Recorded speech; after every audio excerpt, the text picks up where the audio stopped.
Okay, hello and welcome to the Shock Games channel where it is time to pack your bags and grab your fanny packs because we are playing some Camp Snallygaster. My name is Sid and I'll be your game ranger for today's events. Think of me like the assistant lead counselor or the head of staff. I'm helping things out, but I really don't have all of the answers. Rounding out our counselor crew will be these three lovely folks. Who are going to right now actually introduce themselves. So I have each of you share your name, your pronouns, and the name of your counselor. We'll revisit them in just a moment, and then we're going to talk about the game in general. Yeah, hi, my name is Vasny, pronouns she, her, and my camper's name is Amelia, but has the camp name of Blanket. Hi, I'm Caitlin. My pronouns are she, her. I will be playing Honeybee, also known as Maple. And hey, I am Ronnie, pronouns she, her, and today I will be playing Christine Duffy, aka Bash. Bash. And as I said, my name is Sid. My pronouns are she, her. I'm playing everyone else and everything else, all the entities that lurk. So, welcome to summer camp. As camp counselors, the three of you, your job is to teach, guide, and care for your campers. More importantly, you're supposed to protect them against any mischief they may get themselves into. Now, later on in our game, spoiler alert, Camp Leader Murie will disappear. And without their guidance, the three of you are going to be left to uphold the mission of Camp Snallygaster and ensure the safety of your campers, who will stop at nothing to find ways to put themselves in danger and injure themselves. Murie's disappearance, however, there are some lingering rumors of something sinister at this camp. So you guys have three goals: lead your campers through the summer, save them from themselves, and survive what is lurking at the edge of your vision. Today, as a group, we're going to be doing our best to showcase Camp Snallygaster. So if you like summer camps, summer horror, or exquisite monster roll tables, I invite you to go down to the links below and check out the link to this game from Pandion Games. It has a solo mode, which I am just itching to try out with some oracles. It is perfect for one shots and also has about at least 40 different ways for campers to get themselves in trouble, some of which we are going to see in action today. So, in a moment, my dear players are going to more thoroughly introduce their counselors that we've made ahead of time and make decisions about the camp. But first, I want to note that with every game, safety is paramount to the table experience. So, although we've gone over our safety tools as a group before we started recording, a list of tools that we are using today include lines and veils, the X card, open table, script change, fade to black, and stars and wishes, all of which you can find links to down below. So check out and see what works best for your friends, your tables, and your games. This is also our first time playing Camp Snallygaster. This is my first time running Camp Snallygaster. So we've played together before, but we're very pumped to get after it with this one. You may hear us discuss game mechanics or go into the book that's a part of playing the game too. So without further ado, Vasny, Caitlin, and Ronnie, aka Blanket, Honeybee, and Bash, please tell us more about your counselor. Again, their camp name, their pronouns, their specialty, their style, their motivation, and their skill number. We're going to get to your favorite campers a little bit later. Vasny, you're up. Okay, so my camper's name is Blanket, also known as Amelia. Pronouns she, her. Her specialty is foraging. Her style is vanishes just before lights out. Her motivation, she will tell you that it's keeping campers safe, but it is actually ridding the camp of the monster. And her number is 3. I am playing Honeybee, also known as Maple. Her pronouns are she, her. Her specialty is survival. Her style is that she carries snacks and band aids on her at all times. And her motivation is keeping her favorite campers safe. So you'll hear more about him later. All right, and yes, Bash, my counselor, nickname Bash, that's their camp name. Pronouns are she, her. Specialty is bushcraft. Style is leads the midnight hikes, no flashlight needed. And her only motivation here, man, is just to make it home. My number is 4. Incredible. So these numbers and motivations and skills and styles you are hearing all my lovely players talk about are all a part of what makes up a counselor. They pick these styles, they pick these skills, and that designates a specific number for them. A the higher a number is, the more monstrous that counselor is. The more daring, the more aggressive that counselor might be. The lower a number is, the more they might resemble a self sacrificial counselor, putting themselves in harm's way any chance they get. Now, these numbers, depending on roles, might shift this game. So these numbers help dedicate ranges to our successes. Now, when my counselors are going to make a move, the plot is uncertain. We need a dice roll to resolve what's going to happen here. They're doing something risky. We're going to decide whether or not they're making a monstrous move or a counselor move. Monstrous move might be something selfish, aggressive, or combative. It is facing something head on. A counselor move might be something selfless, helpful, or thoughtful. It might be something more analytical or underhanded, even. When we're making a monster move, we want to roll under the number. So a higher number, you're more monstrous, you have a bigger chance of success on a monster roll. When you are making a counselor roll, you want to roll over your number. The lower number you have, the more counselor like you are, the more chances of success you have. If you ever roll the exact number you have a monstrous counselor moment. You get to learn a bit more, maybe asking me a question, gaining a new item, secretly telling me what you want the monster to do next. All of those are options on a monstrous success. My players can roll up to 3 dice per roll, 1 just to do the thing, another if they're using an item they have on their sheet, and a third if this role or action is related to their specialty, their style, or their motivation. So you get 1 die if it matches one of those, not 3 if it matches all 3. I'm not giving you guys a pot of 5 to work with, but you can help one another. You can help another counselor, and if either any of you choose to do so, you're going to say what you're trying to do to help and roll a d6 with them. They can swap one of their rolled die for one of yours. If you have a number that could be a success for them, they can swap out a failure. Though you share the outcome of their action, good or ill. So sometimes helping is a bit of a risk. You have your own campers to worry about after all. With all of that being said, you guys have made your counselors. You have campers that you've made that we're going to learn about in a little bit. But we need to talk about Camp Snallygaster, the camp that you all work for in the summer of 1993. Now, part of the game creation asks for you each to designate a dangerous location where problems always occur, and 1 safe location that you guys decide upon as a group where problems never occur. So I've given my players a little list of the locations. I'm going to read them out loud for my folks at home, maybe for following along with the PDF or the physical copy you could buy from the Pandion Games web store. And they are going to discuss and decide what they think is dangerous and where might the 1 safe place in camp truly be.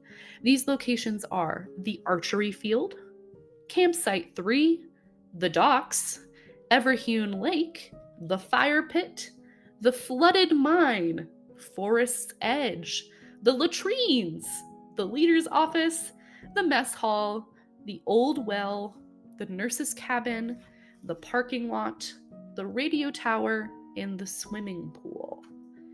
All right, my folks, I'm going to open the floor to all of you. Each of you can decide 1 dangerous location, so we'll have a total of 3, and then you're going to collaborate on the 1 safe location where problems never happen in camp. Take it away. There's so many that already give like such spooky vibes, like Old Oh, Well. absolutely. Old well, yeah. I also just there's so much of like a camp flavor. You can like really see this idea that like the well has this folklore behind it, right? Or Mhm. counselors use it as like, you got to make sure you're being careful because one kid fell down a well in 91. No one's ever heard from him again. I share that affinity for water. I was also looking at the lake. I love Yeah, that it's deep, dark, and unnaturally still. That sounds so creepy. I love that. yeah, that one Okay. fits the vibe for sure. Sounds like Everhand Lake is going to be one of our places where things always go wrong.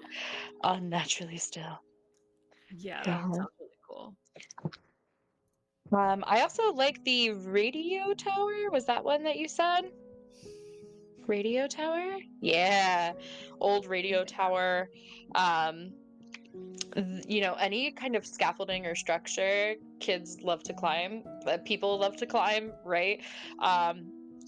So I feel like that is in the description of the place, it's talking about how strange music sometimes plays from nearby walkie-talkies when you're passing by.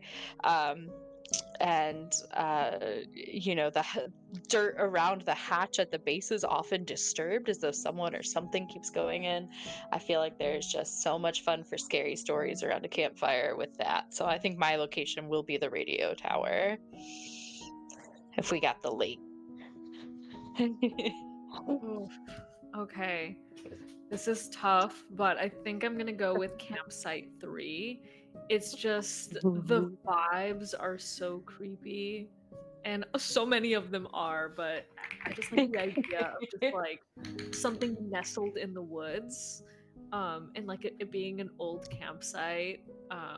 Yeah, that's just eerie, spooky. Oh my That's gosh, where the yes. bad kids go on a dare or whatever. They have to Yeah, like a spend the little night. Mm-hmm. That's I love initiation it. for new counselors. Campsite 3. For our folks at home, we'll probably be visiting these places later because I imagine if we're picking dangerous places, you guys want to go there. So I'm going to wait to share any more about their descriptions until we visit them in the game. But we also need to decide one safe place. This is a place where problems never occur.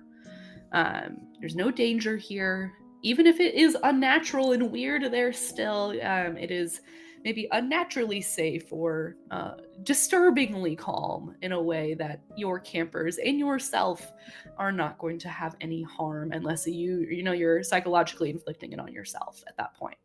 The location's not out to get you.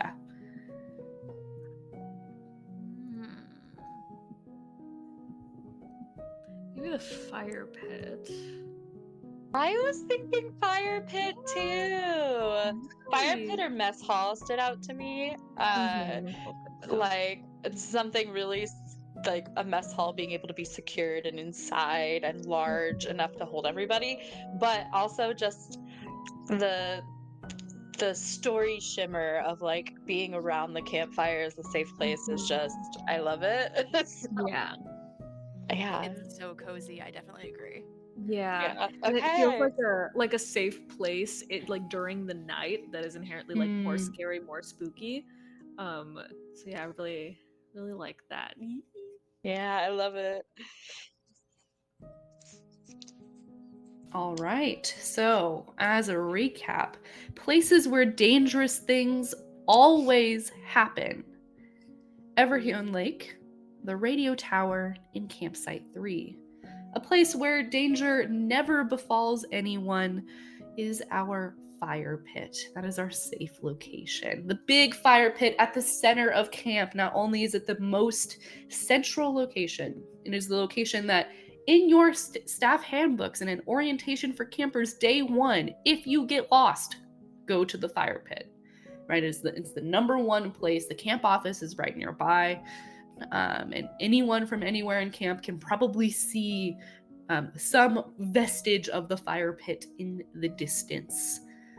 Lovely. Okay. The last thing I need each of you to do is decide your daily activities. After our opening vignettes, you guys have jobs. You need to go take your campers to their activities for the day. I've provided you each with you all with the same list of activities. I'm going to read them aloud for our folks at home. That is archery at the archery field, canoeing at Everhune Lake, orienteering in the old forest, cooking at the mess hall, spelunking in the flooded mine, swimming lessons at the pool, plant identification at the forest edge, bushcraft at the fire pit, arts and crafts at the leader's office, first aid training at the nurse's office, amateur radio at the radio tower, and fishing at the docks. So each of you can pick two. We may get to both. We'll for sure get to one, depending on how pacing goes. So I would give them to me in the order you would prefer them to be in. So activity number 1 is the one you most want to take your campers to. And this is a good time to be thinking about what campers might get assigned to your counselor. Are you working with the itty bitties, the 5 and 6-year-olds? Do you have what we call the tall and shinies, the 11, 12, 13-year-olds? Are you leading a crowd of junior counselors? Those wily 14, 15-year-olds whom you may not be that much older than yourself, or somewhere in between. So you'll be able to tell me more about your campers when we're in the game, but where might you be taking them? And I'm going to write these down. So once you know them, let me know. You can do the same thing as other people. In camps, places get booked for more than one group all the time. And programs get booked over one another. You both show up and you're like, well, how are we supposed to run this for 5-year-olds and 15-year-olds? We'll have to find out a way. So that is not an issue. You don't have to have separate ones from your coworkers here. Okay. Well, I like plant identification and fishing. Nice. And I think for like the age group, probably like 4th grade, so that's like 9 and 10. Yeah. Solid age. I was looking at canoeing and spelunking. Ooh. And I think that she's got a mix of older kids and little kids. Oh, Oh. like a sort of sibling group where you've got some olders with like their younger siblings. Yeah, that sounds good. Ooh. Okay, yeah, like a sibling week. You got the special activity kids. Cute. Oh my gosh, Yeah. spelunking, incredible. Yeah, I think that Bash is always looking for opportunities to work as little as possible. So she's definitely doing some sort of like free self-expression workshop, arts and crafts, where there's no structured like activity. I just am like, make whatever's in your heart. And possibly like her specialty is bushcraft, but I don't think she's a very patient and good teacher. Um, so I think that, yeah, she's going to, while she is, not everybody that's good at a skill can teach a skill. So, arts and crafts, and I think like the first aid, would be, another one that she's not really leading that. She's just there supervising it while the nursing staff takes over the session. And Incredible. meanwhile, she's just like whittling or just doing something and not really paying attention at all. Mm-hmm. Yeah, I'm wondering if your Oh, Tamagotchi is and okay, all of that stuff. yeah, as far as age group, I think, probably middle school. I don't think they would leave the little kids with her, and they're definitely not going to leave junior counselors with her because she is not a gold star counselor. She is like scraping by. Exactly. And middle schoolers known for entertaining themselves. Yeah. Yeah. Yeah. I think middle schoolers like her a lot though because she doesn't baby them and she's just very like just do whatever you want. Mm-hmm. And I think middle schoolers really appreciate that. Yeah, you give them the space to be their freaky little selves. Yeah. For sure. Okay. So I've got Bash at arts and crafts and maybe some first aid supervision, blanket with plant ID and fishing, and then honeybee with this special siblings week. The parents were, probably enjoying a week without any of their kids at home. But you've got all of their kids for canoeing and spelunking. You guys all know the camp schedule, which is you have a staff morning meeting every morning before your day campers come in and before your overnighters get woken up for the day and allowed to leave their rooms. You go to your staff meeting, then you do your activities. Everyone has lunch together, and then actually today there's like an all camp event. I think actually I'm gonna take from a story I told some of you earlier, which is boat making for the lake. They're Oh making my gosh. cardboard and duct tape boat. Actually, they're gonna do it at the swimming pool. We did it in the lake in 1991, and that was a bad time. So it's at the swimming pool now. Um, Yeah. so you guys have your activities throughout the day, then lunch, and then afterwards there's an all camp event where everyone is going to be like put into teams and they're making boats and they're taking them to the pool because we're never doing the lake again. And that is the whole afternoon until pickup slash dinner at the mess hall. So pretty general schedule. It is, of course, late in July for you all. In fact, it's 1993, the Branch Davidian dispute back in April has been usurped in the zeitgeist by the release of Jurassic Park not even 6 weeks ago, Sleepless in Seattle, and just last week, the Pizza Hut blimp crashed on 56th Street in New York City, and that has been the big talk of every time someone can squirrel away a newspaper from the front office and let you all know what is going on while you are stuck here at Camp Snallygaster, nestled between the hills and forests of some nearby state. Each of you have signed on to work a summer of adventure, of memories, of bonfires, of pennies on the dollar wages, and working all hours. And you're just over halfway through 5 more weeks of camper checks and morning meetings that it's back to the real world. So, blanket. Morning meetings are coming up. I want to know, one, what you look like and what is your morning routine. Introduce us to what Blanket does before you have to meet your coworkers around the bonfire for staff meeting. Yeah, so Blanket's vibe is very much like pep and energy. I think her entire look tries to convey this. She has like the little pigtails, the like tie-dye shirt, like a little bandana, and is just very, in a single word, like plucky. And that's how she opens her eyes, plucky, and tries to just go about the day, applies extra sunscreen. So at any time, like the first time you see her for like the first 2 hours of the day, she's just a little extra white, like all in the high spots.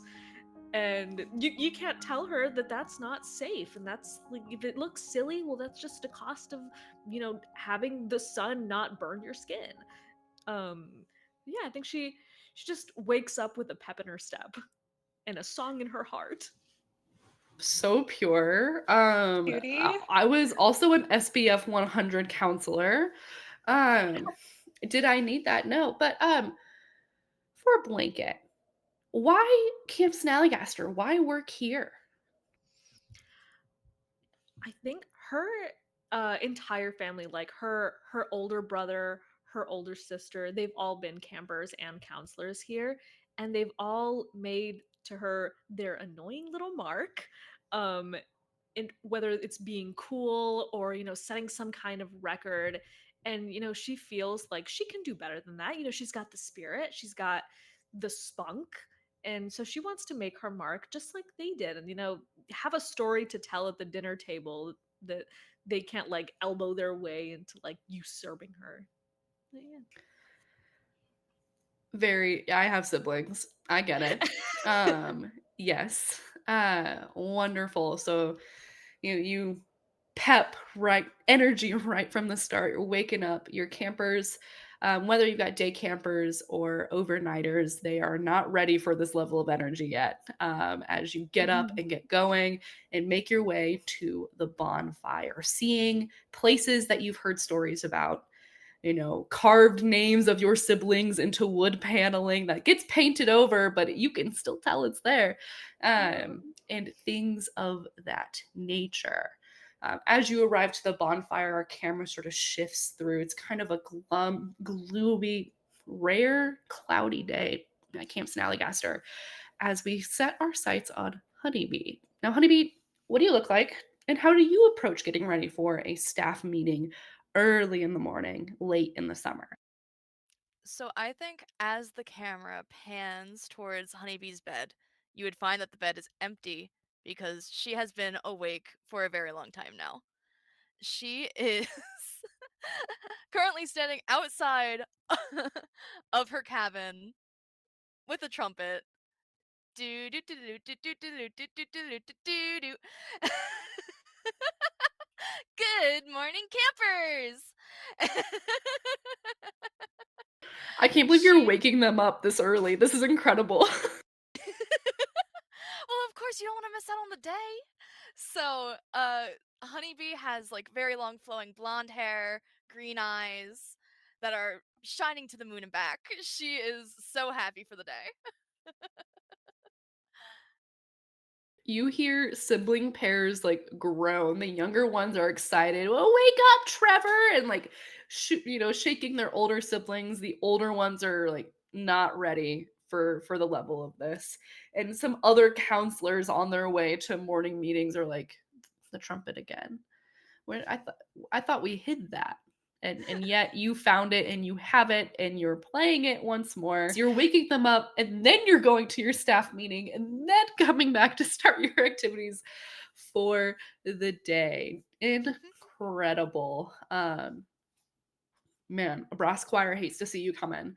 Um, we get the trumpet packed away, hopefully where no one can steal it from you once more. As your campers start to rise up, I've got to ask Honeybee, why Camp Snallygaster? Before I get into that, I do wanna say that if they steal it again, she absolutely thinks it's like a game that they're playing. She doesn't understand that they don't want her to do it. And she's like, "I gotta go find it." Oh my goodness. Sure, But, yeah. hit me with the question again. Yeah, why is Honeybee working for camp? So she, as a young girl, was a camper at Camp Snallygaster herself, and she fully fell in love with the camp lifestyle. She eats, lives, breathes this camp. So naturally, when she came of age, immediately became a counselor. And enthusiasm goes far in an interview, for sure. Um, yes. You you ready for your trumpet game for the day and then head on over to the bonfire where as you are arriving our camera once again moves and I've got to know how we find Bash. What is your morning routine like and what do you look like? Quite the opposite. Bash is still fully in bed. If somebody does not come get her, she is gonna sleep right through this.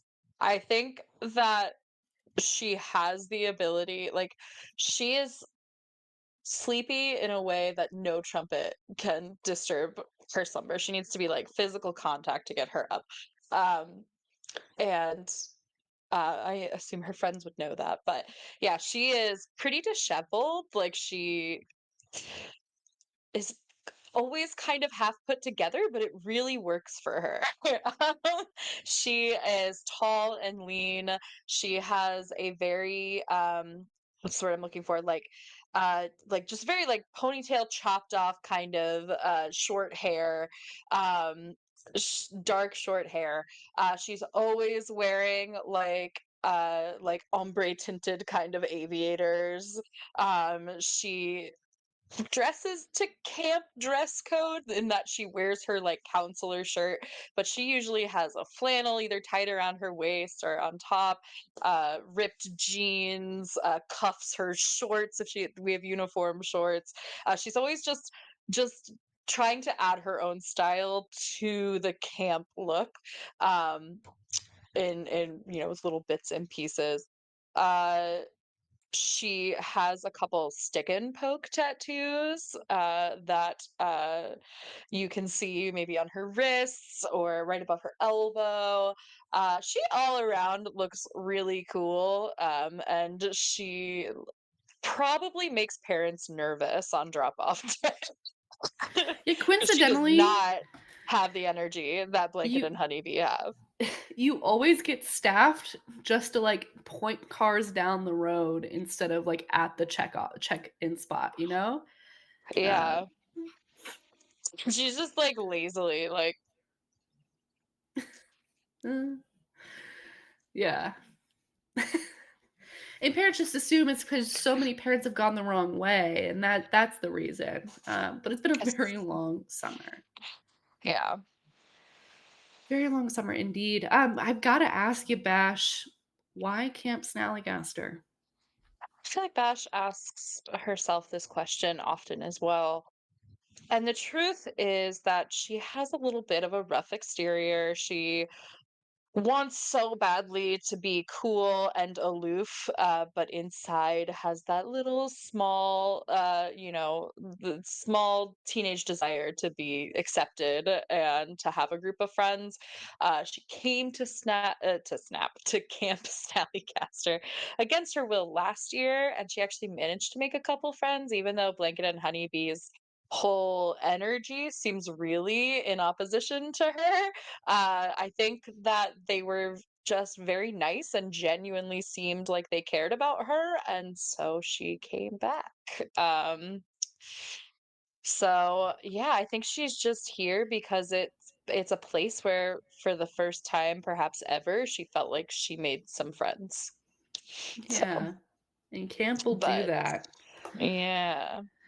Camp will do that. And it's these friends who actually, before the staff meeting, have to come back from the bonfire because they realize that you're not there and wake you up. And we see this montage of, like, yeah, you getting woken up. We got to go, grabbing our stuff, heading all the way back to the bonfire where the three of you are the last three staff members to arrive. You see the wilderness folks in their in the stark divide between those who wear one type of sandal and those who wear another type of sandal, and the brand loyalty. You see the day camp itty bitty counselors. They've got 6 new bracelets since last night and are working on another one with their bead boxes ready to go. Bash, you see your fellow middle school counselors, the odd group, just anyone who can deal with middle schoolers all together. We see nursing staff. We see the other specialty, sort of like family camp, sibling camp, those staff members, the people who put the best image forward of Camp Snallygaster for folks who might only be here 1 week out of the entire summer. Um, and the regular, tried and true grade level staff taking those 4th, 5th, 6th, 7th, 8th. Plug your grade here, campers out and about their daily activities while mom and dad have a wonderful night of peace or finally get some work done on those renovations they've been waiting to do for months and months and months. It is summer. It is gray and dreary as if rain is going to pour open across camp, this late summer haze, but it is still hot. It is still humid, and it is still early in the morning when you start to hear Beverly's voice. Beverly is the head of operations. And it's odd that Beverly is leading this meeting because normally it's Leader Murie. She loves to be called leader instead of like head director or CEO or any of those other things. Camp Leader Murie is accessible to everyone in camp, but you don't see her here today. Instead, you see Beverly, who is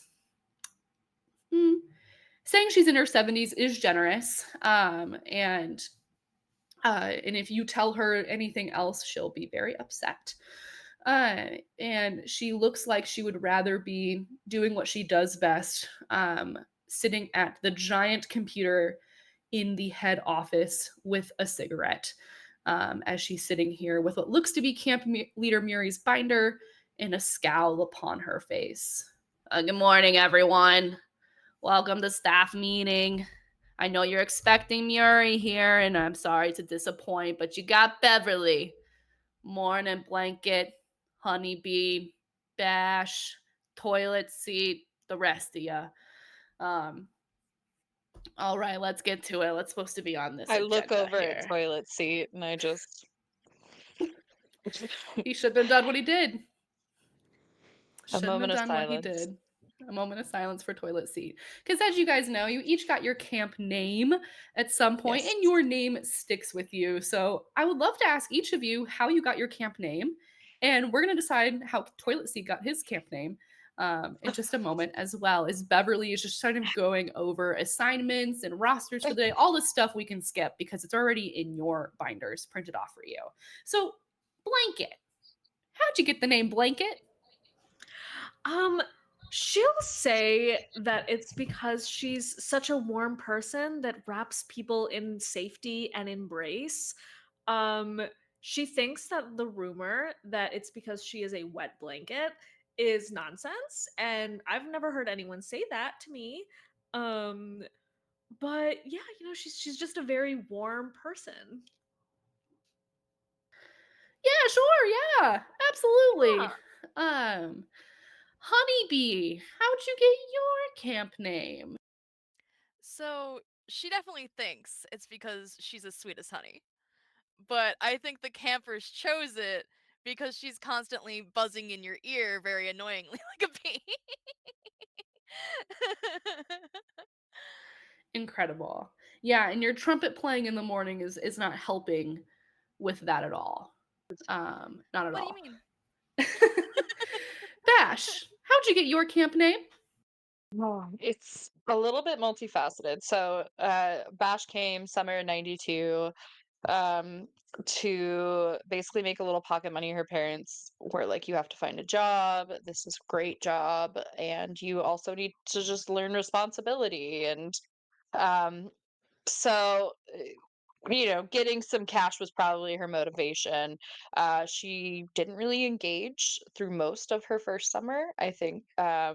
And then there was an emergency in one of the cabins, and she was able to like kick and punch a window open to help people get out and get out of a building. I'm not quite sure what the specifics were as a player, but basically, she got the name Bash because one, she didn't talk very much, and so kind of like bashful. But then two, because when she did do anything, it was explosive, and it was definitely something to turn heads. So that's how she got the name Bash.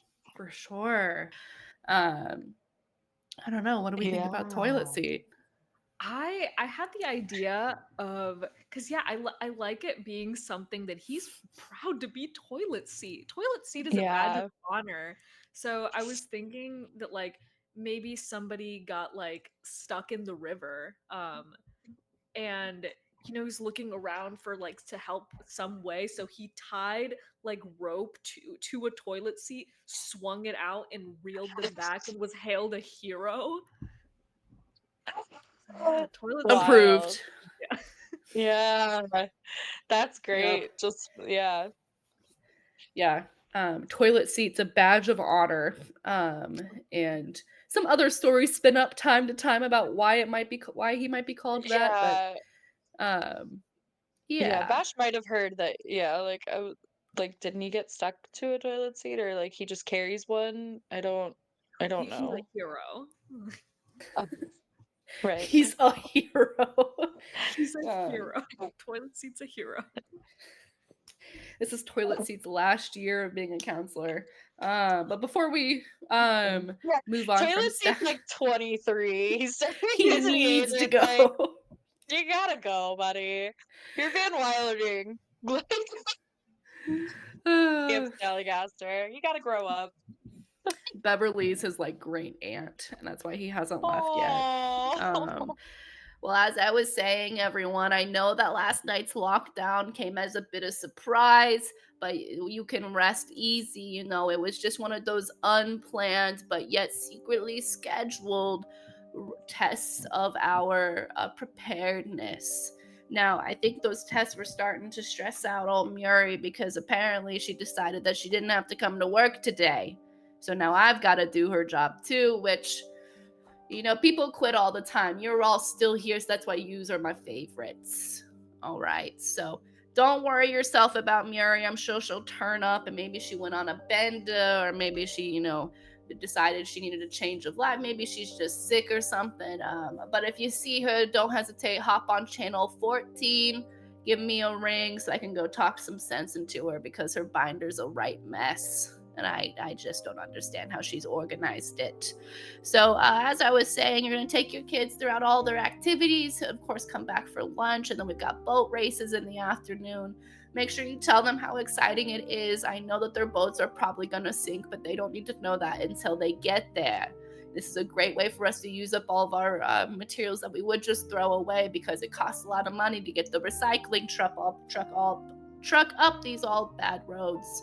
So make them excited about it. We'll use all of our stuff. We're doing it again in the pool. We don't want a repeat of the 1991 incident, right, toilet seat? And he nods.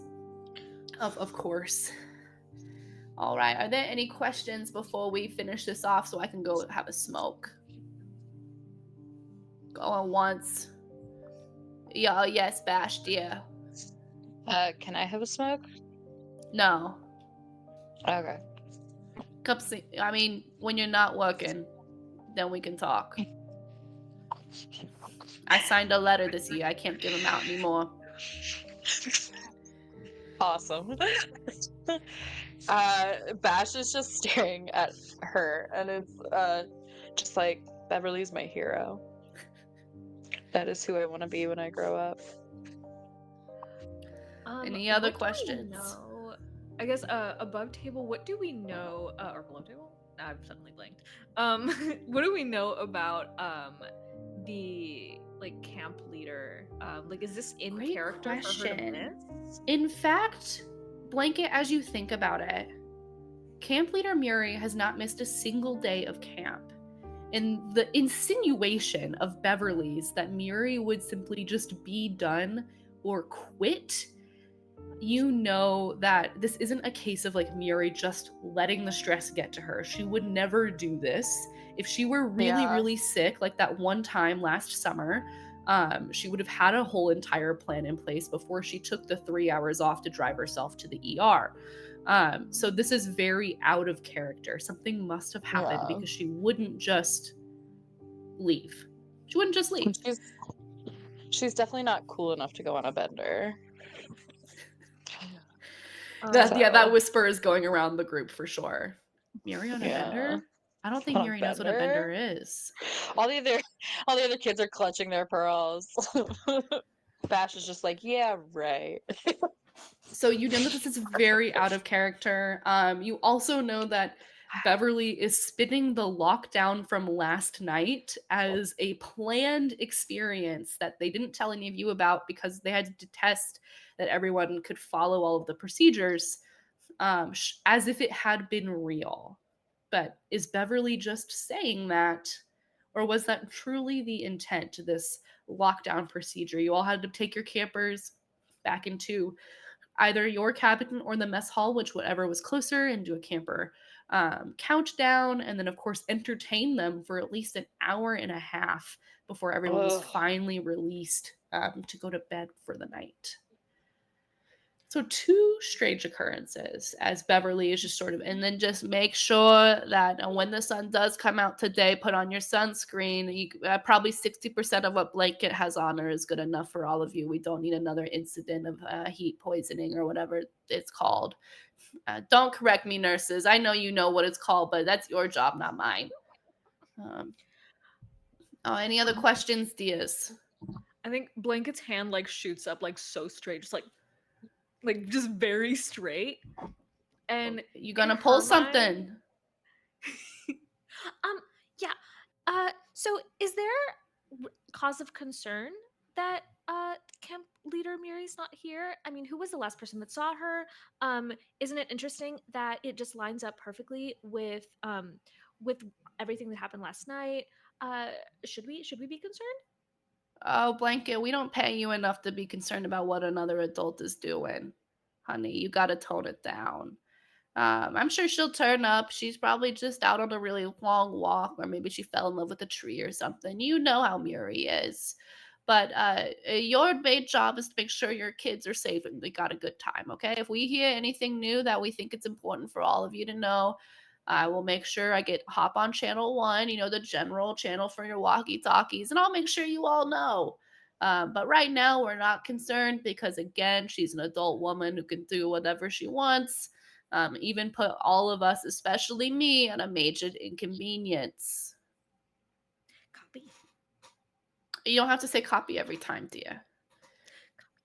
Oh, yes. Any other questions? She's like getting her cigarettes out right now. Are we all ready to have a fantabulous, wonderific day? All right, I'm out of here. Toilet seat says, yeah, actually I am. But Beverly literally turns around and leaves because you asked that at the end of every meeting. And she heads off. That's actually in her notebook. If the camera would pan around to see Murray's notes, the end of staff meeting is like, once Honeybee says this, that is when meeting ends. Oh my gosh. So you each have activities you need to go get your campers to, and we're going to cut to those. But is there any conversation any of you want to have before we split up? This is your last chance until lunch to really see each other, unless your groups pass on the paths. I'm definitely like leaning into Blanket and Honeybee and being like, dude, that's crazy, right?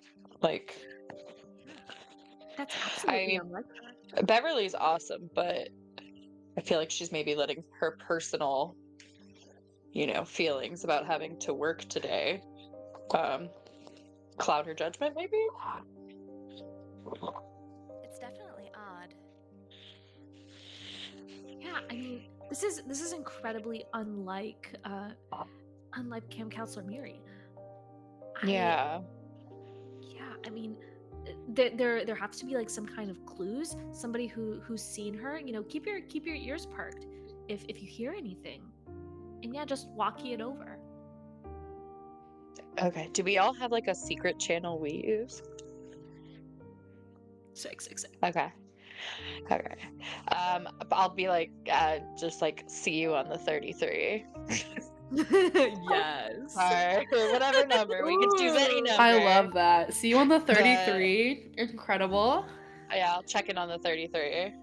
Okay. You guys have your own secret channel that no one else seems to use, except for sometimes when a big truck goes by. Their truck radio comms will like cut in, and sometimes you hear truckers. They can't ever hear you though. So besides that, channel 33 is perfect. Bash definitely, when that happens, says into the walkie, this is a military channel. Please get off of it. This is a confidential channel, actually. Can you please deprogram it from your radio? Mechanically, how we're going to go about this is I'm going to introduce something that's not in the book, but I think might help us sort of frame our investigation, which is a clock. We have the word Murie, 5 letters long. Okay. Every success you have in investigating about Murie or what happened to her or what she was doing or who she really is will tick a letter on that clock. You'll get a new piece of information. By the time you've hit all 5 letters, you will have enough to act and to figure out where she is or the last place she would have been at Camp Snallygaster. But you need to be doing this while you're keeping your campers safe, while you're going around your activities, and hopefully figure out enough that when boat time is happening, you can sneak away and solve this whole thing. Figure out, does she actually know what a bender is?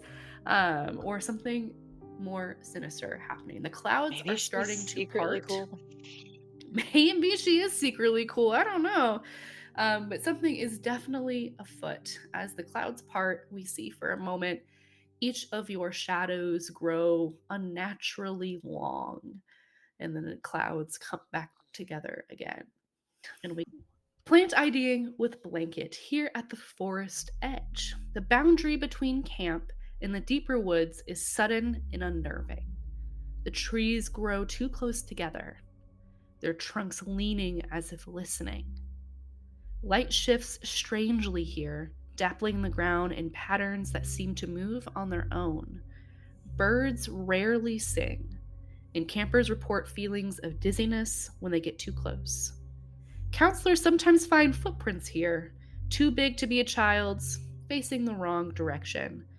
No one ever talks about the razor wire tied around the oldest tree, just visible under the ivy. Now, Blanket, you've got fourth graders, right? You've got 10-year-olds, and they have just discovered the concept of gossip. And Oh, Ooh. man. boy, is that mill running right now. You have just been peppered with questions all morning about where's Camp Leader Murie, because she wasn't at breakfast to sing the special song, and Beverly can't sing, as we've all now learned since breakfast has occurred, including maybe your favorite camper. You've got 10 to 12 regular old 10-year-olds, but there's one camper that, even though they tell you not to have favorites, every counselor does. Who is your favorite camper? My favorite camper's name is Gia. Perfect. Yeah. And Gia is very enthusiastic. Is probably the most enthusiastic about plant IDing in your group, as she's actively shushing other campers so that way she can hear about the plants you are teaching them to identify. What plants were you working on today, Blanket? How do we see Gia's right up next to you watching as other campers behind are like, well, what even happened to Mary? Is she sick? Maybe she got a boyfriend. Do you think she got a I bet she got a boyfriend. Oh, I bet she got a boyfriend. Did she see Jurassic Park? Have you seen it? And they're like all chattering super loud. You see Gia start to get upset at this. Yeah, and I think Blanket's kind of remedy to this gossip is just to speak louder than it. And so she's reading off of like a little booklet, trying to identify like edible plants versus poisonous plants, and doing like the whole, and remember, like, leaves of 3, let it be. If a mushroom has little polka dots on the top, do not touch it, but if it has little polka dots on the bottom side, that's okay to eat. And just like going through like all the little things, and just progressively speaking louder for like the murmurs and hushes, and just like looking over at poor Gia, trying so hard to pay attention, like shushing other people, and she's just like, oh, my golden child. Gia tries to shoot you an encouraging smile, and she has maybe the most perfect set of unnerving teeth that you've ever seen. Maybe her dad's a dentist or her uncle. I don't know, but that there's almost too many perfect teeth in her mouth as she smiles up at you with her unblinking eyes, and I'll leave with 3, let it be, okay, and is like following along when you start to notice a little dare happening behind her. Now, you explicitly said mushrooms with spots on the top do not eat, and yet you see another camper with one just dangled above their mouth here, ready to Oh, eat. yeah, just like sprints over. Oh, no, no, no, no, no! Remember, up on the top, like, was it the leaves or the the mushroom? Mhm. Remember, you have to look for it on the underside and on the upper side. Underside's okay. This one's not okay. Look, little polka dots, right? Just very nervous. And as you've sort of run to deal with that, grabbing this from like little Timmy, and talking about this, in the corner of your eye, you start to notice you have less campers than you did before. 1, 2, Uh, 3, 4, 5, 6, 7, 8, 9, 10, 11. Number 12. Number 12 is gone. What do you even do? though, even though she has sunscreen all over her face, she gets noticeably pale, and all of the air leaves her body, and she like counts again. No, no, no, no, no. Counts again. Um, and then tries to figure out who it is. As you're counting, it is Gerard. You know Gerard. Gerard's parents are huge donors. Gerard, well, He's here, ain't he? And he doesn't love plant identification. In fact, he told you that 3 times on the walk over. And now Gerard is not with your group. He can't be far. You have 11 other kids you need to deal with. What do you do? Okay, campers. We seem to be one short. Nobody panic. Let's just keep all of your eyes out for Gerard. Um who was his buddy? Because it should probably make sure that like everybody has a buddy. Gia's his buddy. Gia, did you Yeah. did you see where Gerard went? No. Okay, Gia. I know you were being such a good listener. But remember, you also got to keep track of your buddy. Now, did he tell you where he could have gone? I think I want to make you roll to press Gia here. And see if you can learn more from Gia in this moment about where Gerard might have gone, as well as what she can remember to tell you. Okay. So, first roll. Rolls are risky because if Gia doesn't know, you are not being invited back next summer for sure. So, is this a monstrous roll or a counselor roll? What do you think? Now, as a reminder, your monstrous rolls are direct, aggressive, selfish. Your counselor rolls are maybe self-sacrificial, conversational, helpful or thoughtful. Yeah. So I think Blanket would have wanted this particular activity so that she could like pick up like any interesting clues around the forest's edge, and like maybe a little selfish. So now that something is taking her away from what she wants to do, even though it's keeping kids safe, she's just like, oh no, we were just supposed to be chill and pay attention, and so I think it's definitely more having to stay in line with her counselor side. Okay. So you're doing a counselor roll. Is that what you said? Yes. You want to roll over your number. Now your number is a 4.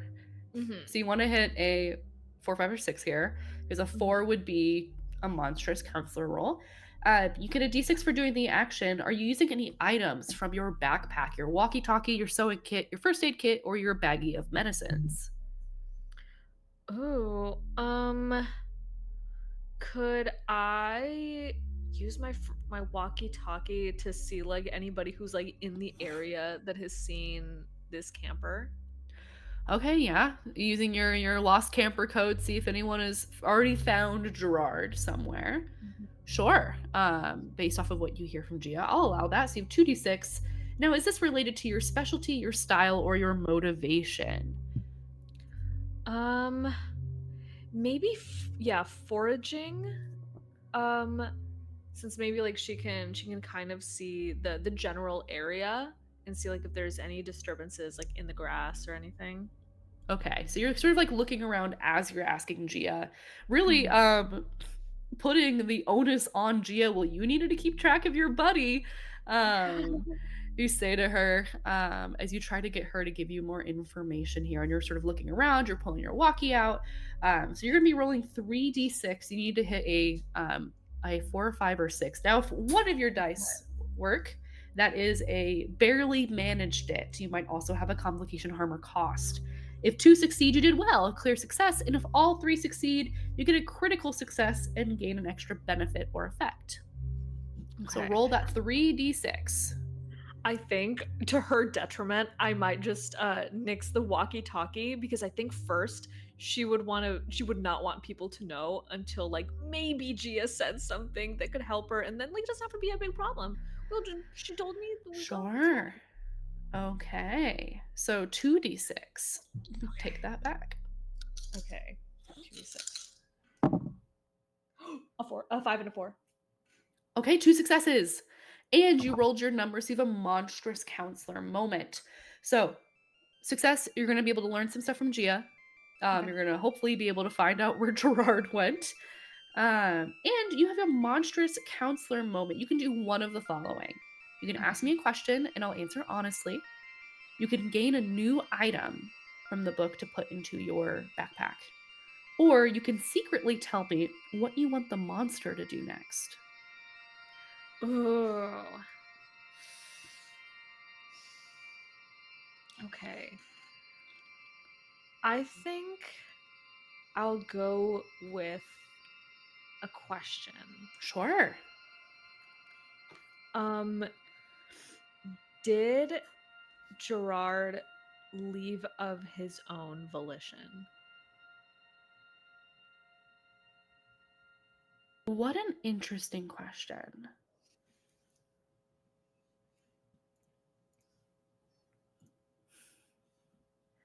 Yes. Gerard left of his own volition. And I'll offer on that. He left towards a lie.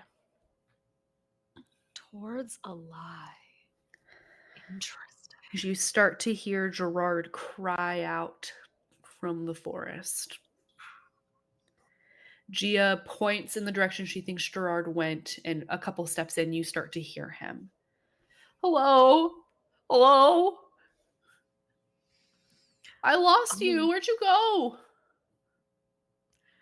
Can I like immediately walkie another grown up to like come in while I go into the woods? And Yeah. then okay, camp counselor toilet seat is gonna take care of you guys. Real quick while I go get Gerard, and then just like steams in to go get him. Just let me tell you guys why you should never swim in the lake. First off, and it like trails off as toilet seat takes over your group, and you run off to find Gerard. You do find him. He is standing at the base of the oldest tree where the barbed wire is wrapped around. And he is turning sort of frantically. I thought I saw Camp Leader Murie, and then she wasn't there. She smiled at No, me and then she was gone.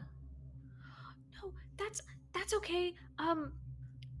You really gotta stick to your buddy. You were being very brave to go try to see Camp Counselor Murie, but you just can't follow people into the woods. But it was Camp Leader Murie. Okay, what did you see exactly? I saw Camp Leader Murie, and she did one of these, and so I didn't want to be at plant IDing anyway, and I was going to tell her that it's a stupid activity we shouldn't be doing, and so I went to go tell her, and then she just kept going deeper and deeper, and just smiling bigger and bigger, and then when I thought I caught up to her and she walked past the tree, suddenly she wasn't there anymore, and I felt really cold.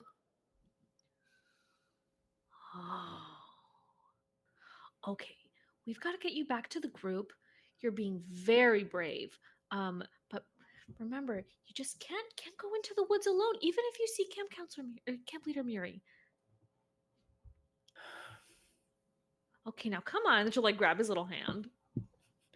He like stomps his way back. He did not get to tell Camp Leader Murie that he doesn't want to do plant IDing, and now you're like forcing him to get back to the group.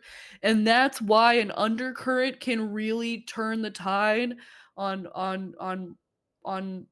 swimming. Thank you very much. This has been a toilet seat seminar.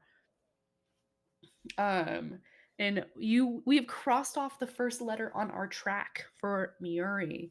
Gerard saw her in the woods, but something unnatural about her. She disappeared at the edge and it became very cold. Okay. Our camera is going to cut from you sort of taking your group back from toilet seat to find out how canoeing with Honeybee is going. Honeybee, you have an assistant junior counselor with you who is helping because these canoes are quite cumbersome to pull out from the shed to make sure you have all the oars work. So you have, of course, you've got a helping hand, but you also have your group of campers, your sibling pairs.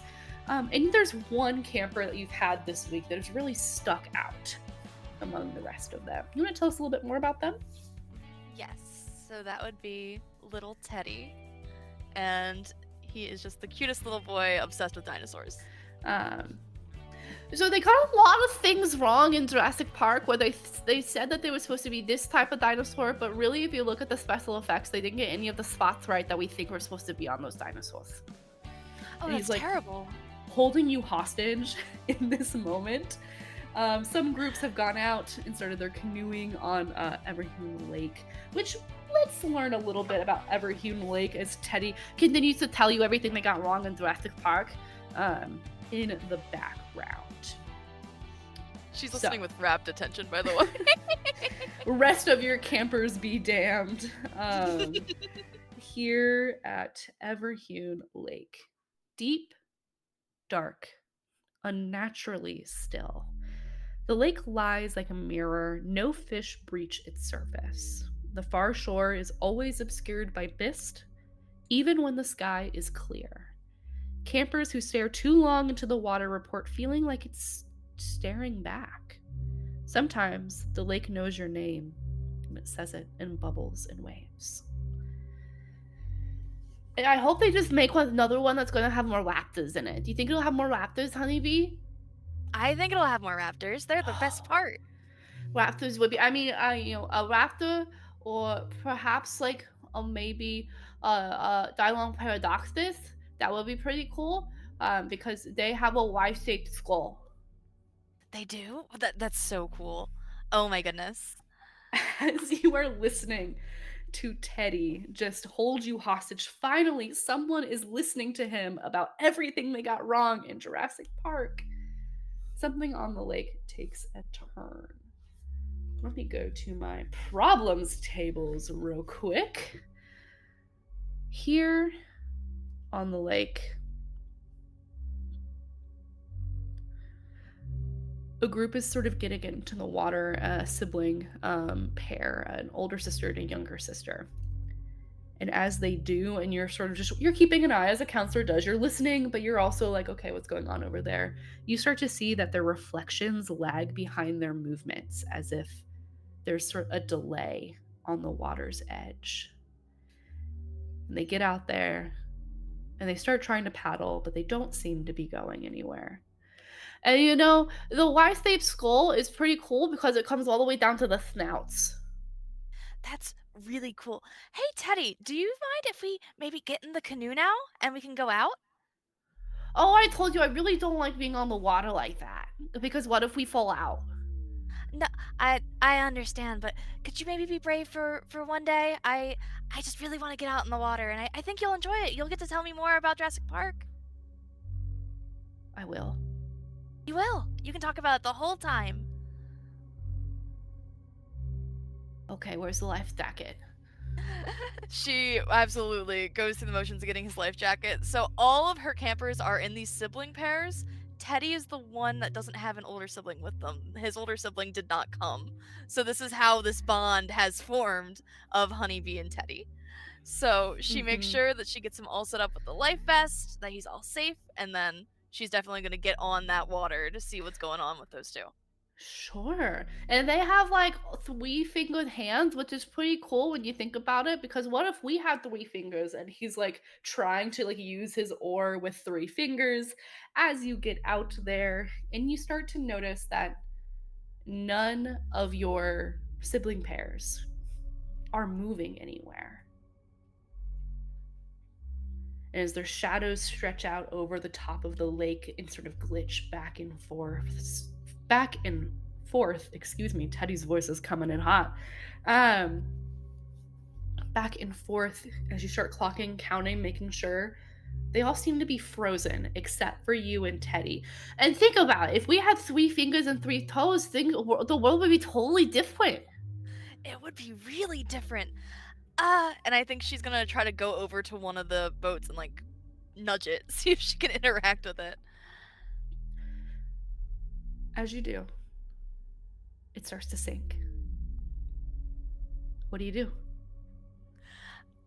I think she's going to use her paracord bracelet to try to wrap the cord around the 2 campers in the boat, try to keep them upright. Okay, because Maybe they move them seem into her canoe. frozen too. So you need to work quickly as seemingly the bottom of their canoe is starting to take on water as if something has punctured some sort of hole in the shadows underneath their benches. So let's talk about a roll. You are doing something that I think is pretty spot on for either a monster or a counselor.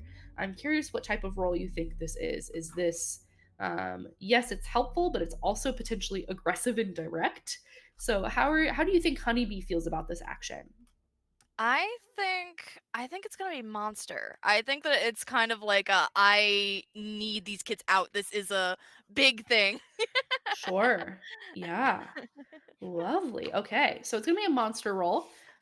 You have a d6 for doing the action. You said you're using your paracord, which is an item, so you have another d6. Is this related to your specialty, style, or motivation? I I think it's pretty survival to wanna get these kids out of this situation so they can Yeah. survive. I would agree. So 3d6. Now, this is a monster roll, so you need to roll under your number is a success here. Your number is 3. So a 1 or a 2, or getting a monstrous counselor roll as a 3 would be a success. You're rolling 3d6. Okay, so 3d6. Okay. I got a 4, 5, 6. Yikes. If you Oops. used monster, reduce your skill by 1. So your 3 is going to go down to a 2. Okay. All right.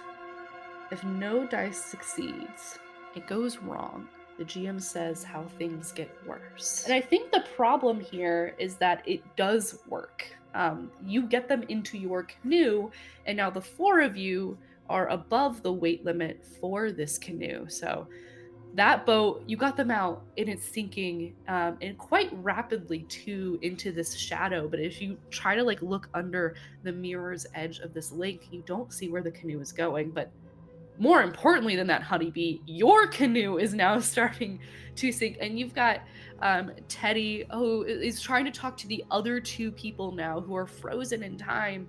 So have you any of you seen Jurassic Park? Because there's a lot of things wrong with it, and I think if you need to go see it, you need to be educated about what they did right and what they did wrong. First of all, the Teddy, spots around the eye. Yeah. I, I think we might have a little bit of a problem right now. And she's gonna kind of like gesture to the Honeybee, sinking I boat. don't And be like, want to die. You're not gonna die. You have the life vest on. This is why we wear the life vest. Why? It's gonna keep you upright. I promise. Other campers, have they woken up at all? Or are they still frozen? They're frozen. Okay. I think she's gonna see if she can like put them on their backs in the water to see if they float. Okay. Yeah, so as your canoe sinks, you're hoping that if maybe everyone is floating in together, you can just sort of pull them back. Yes. A real flashback to our Games of Roulier Watch, another great RPG that people should check out. As you pull these campers onto their backs, I think this is going to be a roll not to see if they float. I think they will. To see if you can get them back before harm befalls anyone, back to the water's edge here. So you've got Teddy, who is freaking out about this. Is the one thing he didn't want to have happen. Is now he's in the water, and this sibling pair, this older sister, this younger sister, who are frozen but floating. Um, a d6 to do the thing. Uh, are you using any of your? I guess the paracord is still on them. Did you tie yourselves together so everyone's now Yeah, tied together? I think that sounds right. Try to keep everybody together. Okay. So 2d6 there. I would also stay keeping your camper safe in your motivation. Teddy is your camper, or survival here. So 3d6 again. Now is this a monstrous roll or a counselor roll for you? I think it's still actually. You know what? Because my thing went down, it probably should be counselor now. Because it's gonna be You have a harder to higher hit chance of monster, right? success. Yeah. It's more of what you feel the motivation is. Is this sort of, self sacrificial, helpful, thoughtful? Are you putting yourself at the end and pushing them forward, or are you trying to get to land first, and then pull them in? What is the motivation behind this roll is really the question to be asking.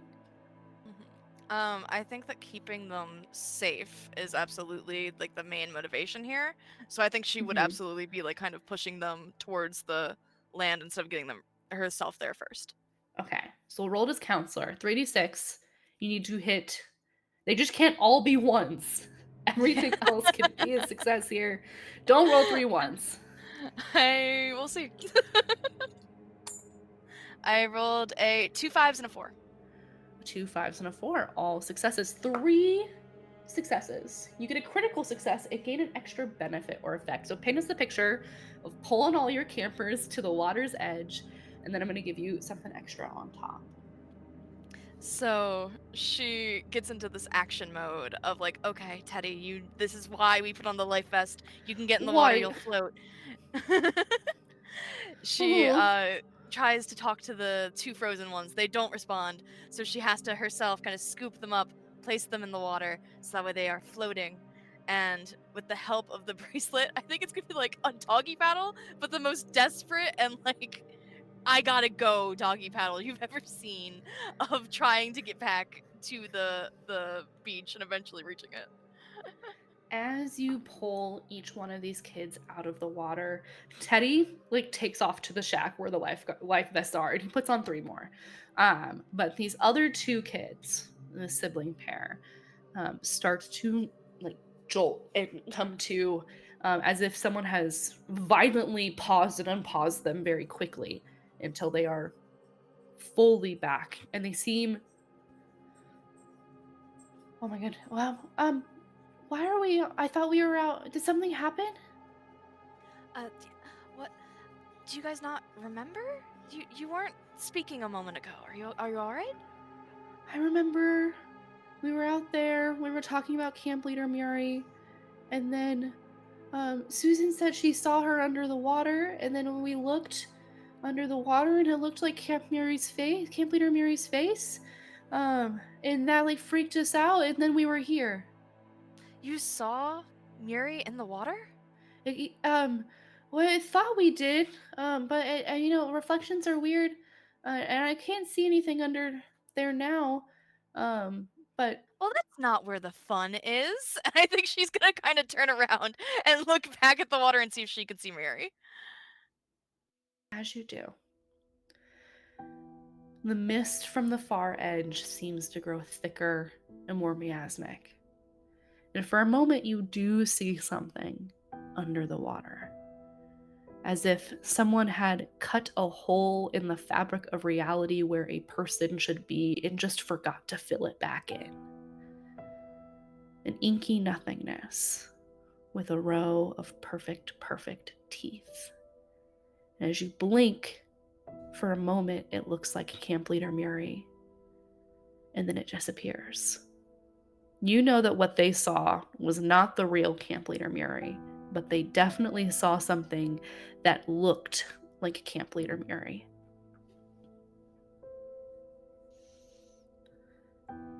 I think she's gonna go to channel 33. Cool. Yes, what do you say on 33? I think she clicks the button. Guys, something really weird's going on. Anybody answer? I hear you, copy. I saw Murie, but it wasn't Murie. It was some kind of thing. Whoa, slow down. What do you mean you saw Murie, but it wasn't Murie? It kind of just looked like a creepy void Murie. I don't know how to describe it. It was just so scary. I really don't know what to do. Okay, hang on. Sorry. Do not squirt glue on each other. Oh my god. Jeez. Can we eat it? Oh my god. I let go of the button. I went to go talk and then I got distracted, but I didn't stop holding the button as a walker. You've got to let go of the button over.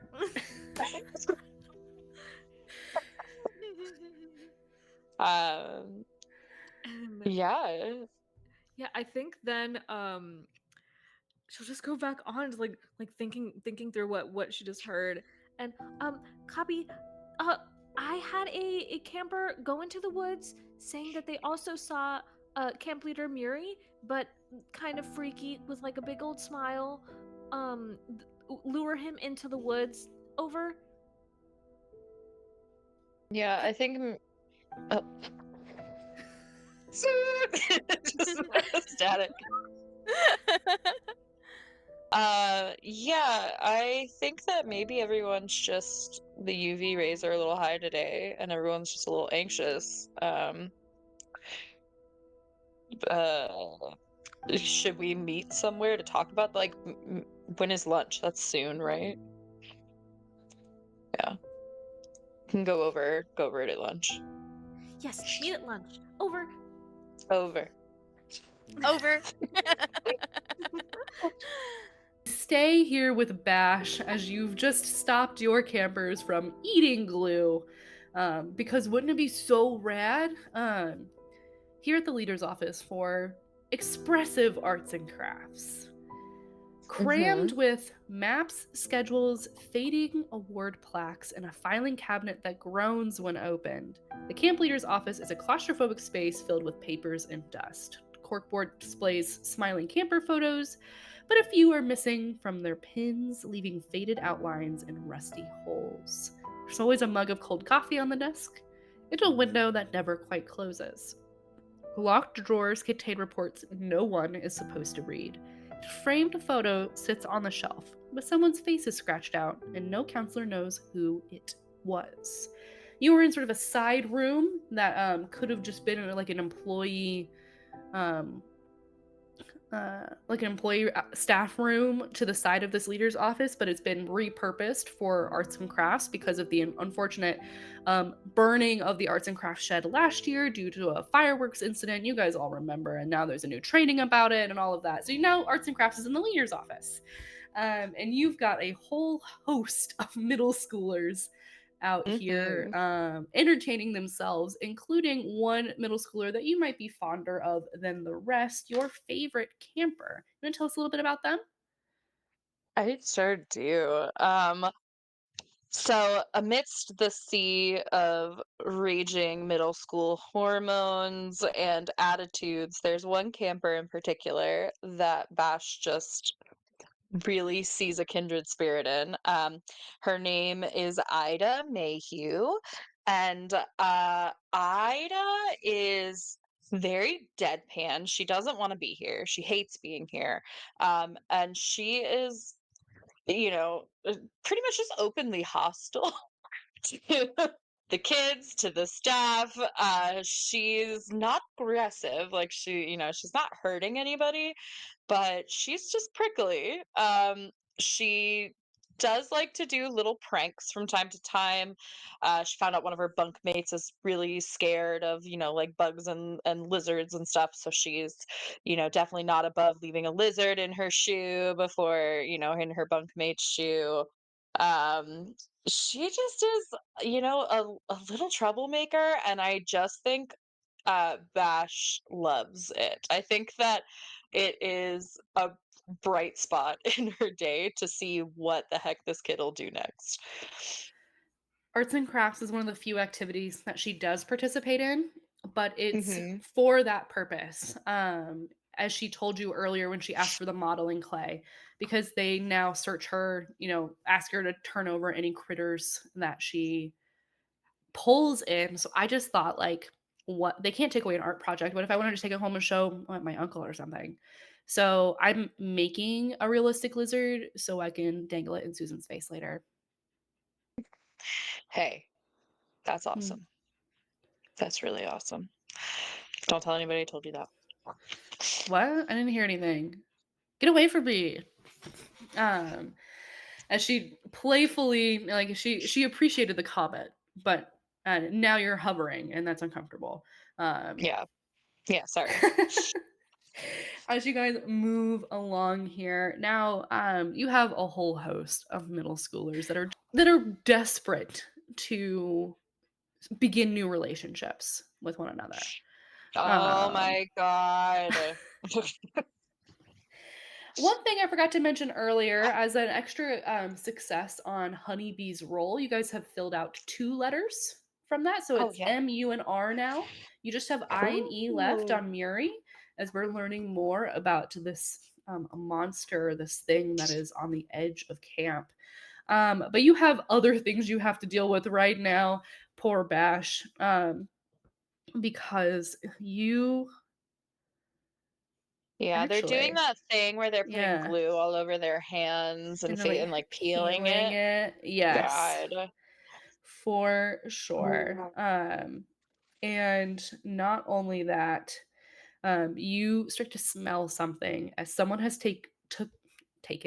someone has compiled a mixture of glue, glitter, and paint thinner, and somehow has a lighter, and they have lit it on fire, and you hear them, well, what do you think the colors are going to be, man? Because all that stuff's in there. And you are starting to smell this from one of your back tables with your rowdiest characters as they light this mixture on fire.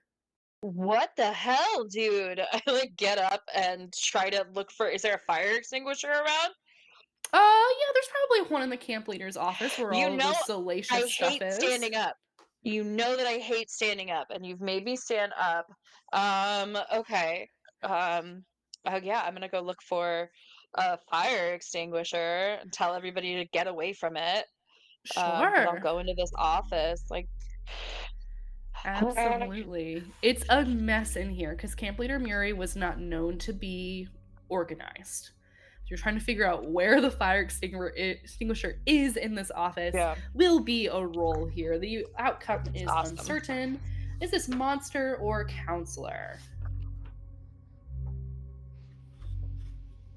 I think weirdly enough, this is counselor. I think it's counselor. I think Yeah. her motivation is to protect, is to like make sure the kids don't all start a big fire. Though she's also watching her own, like, well, protecting herself as well. But I think it is more Absolutely. counselor. Okay. So D6 to do the thing. Are you using any items from your backpack? No, I've got maps and knives and matches, so I'm gonna keep those far away from the fire. I don't think I have anything. As far as, yeah. Sorry, I don't mean to jump ahead. I'm trying to You're good. figure out if my motivation is coming into play here. I To don't make it believe so. home.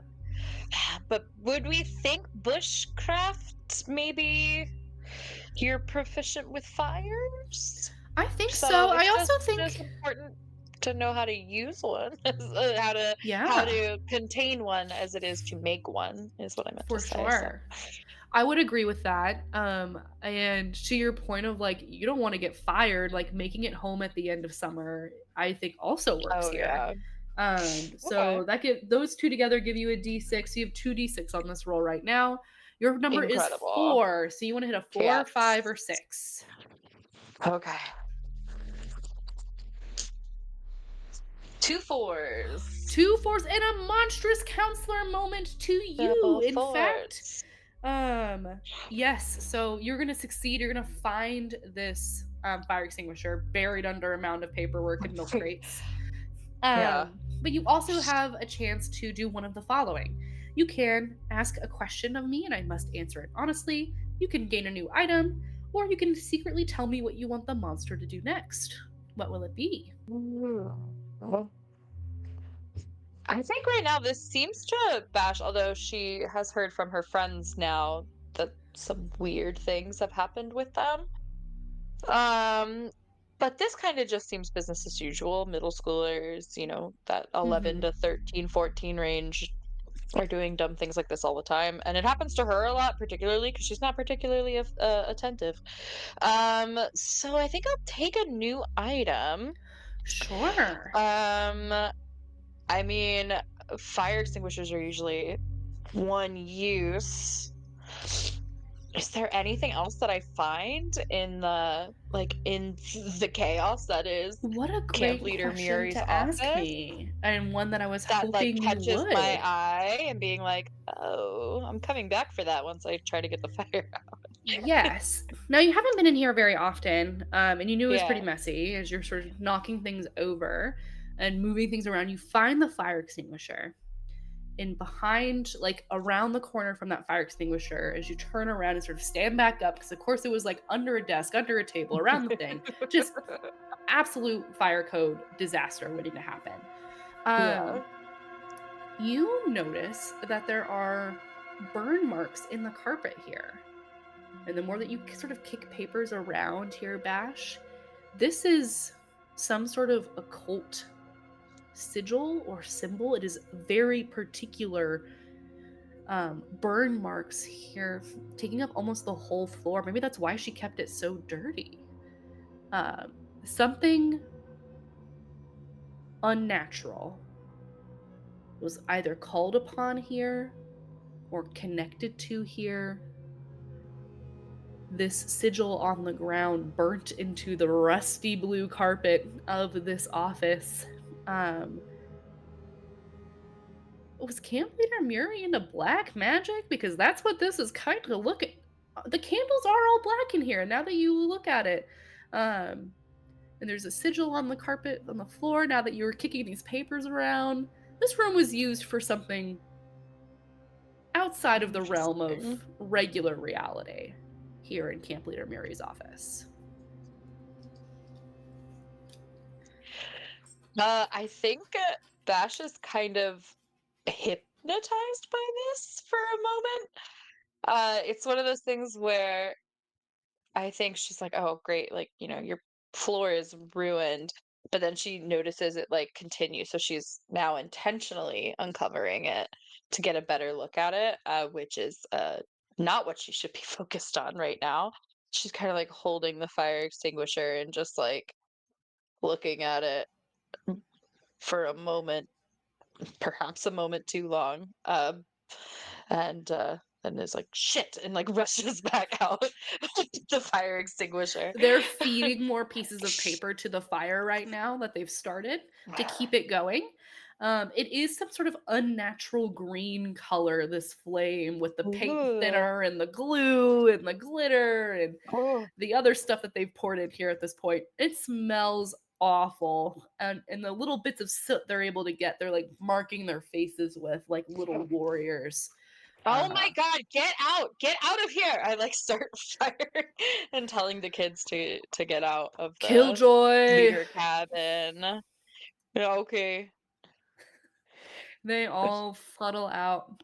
You see Ida sort of watching this and just sort of nodding, like, why didn't I think of a fire? I know. Out. What? Oh my Out. god. Oh. And she'll head Uh, out too. just like holding my head. All of this is such a mess. And I don't have time to investigate it right now. But when I get to lunch, I'm definitely gonna tell.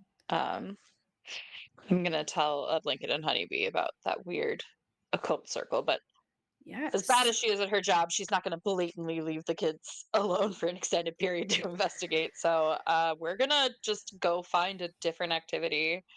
Um, I'm just gonna be Yeah. like, yes, everybody's arts and crafts projects were destroyed. You can thank Beavis and Butthead over here. Was Beavis and Yeah. Butthead out in ‘93? And they're just making noises as they do. Oh my god. Yeah. And you guys moved to first aid where the nurses conveniently are talking about burn care today.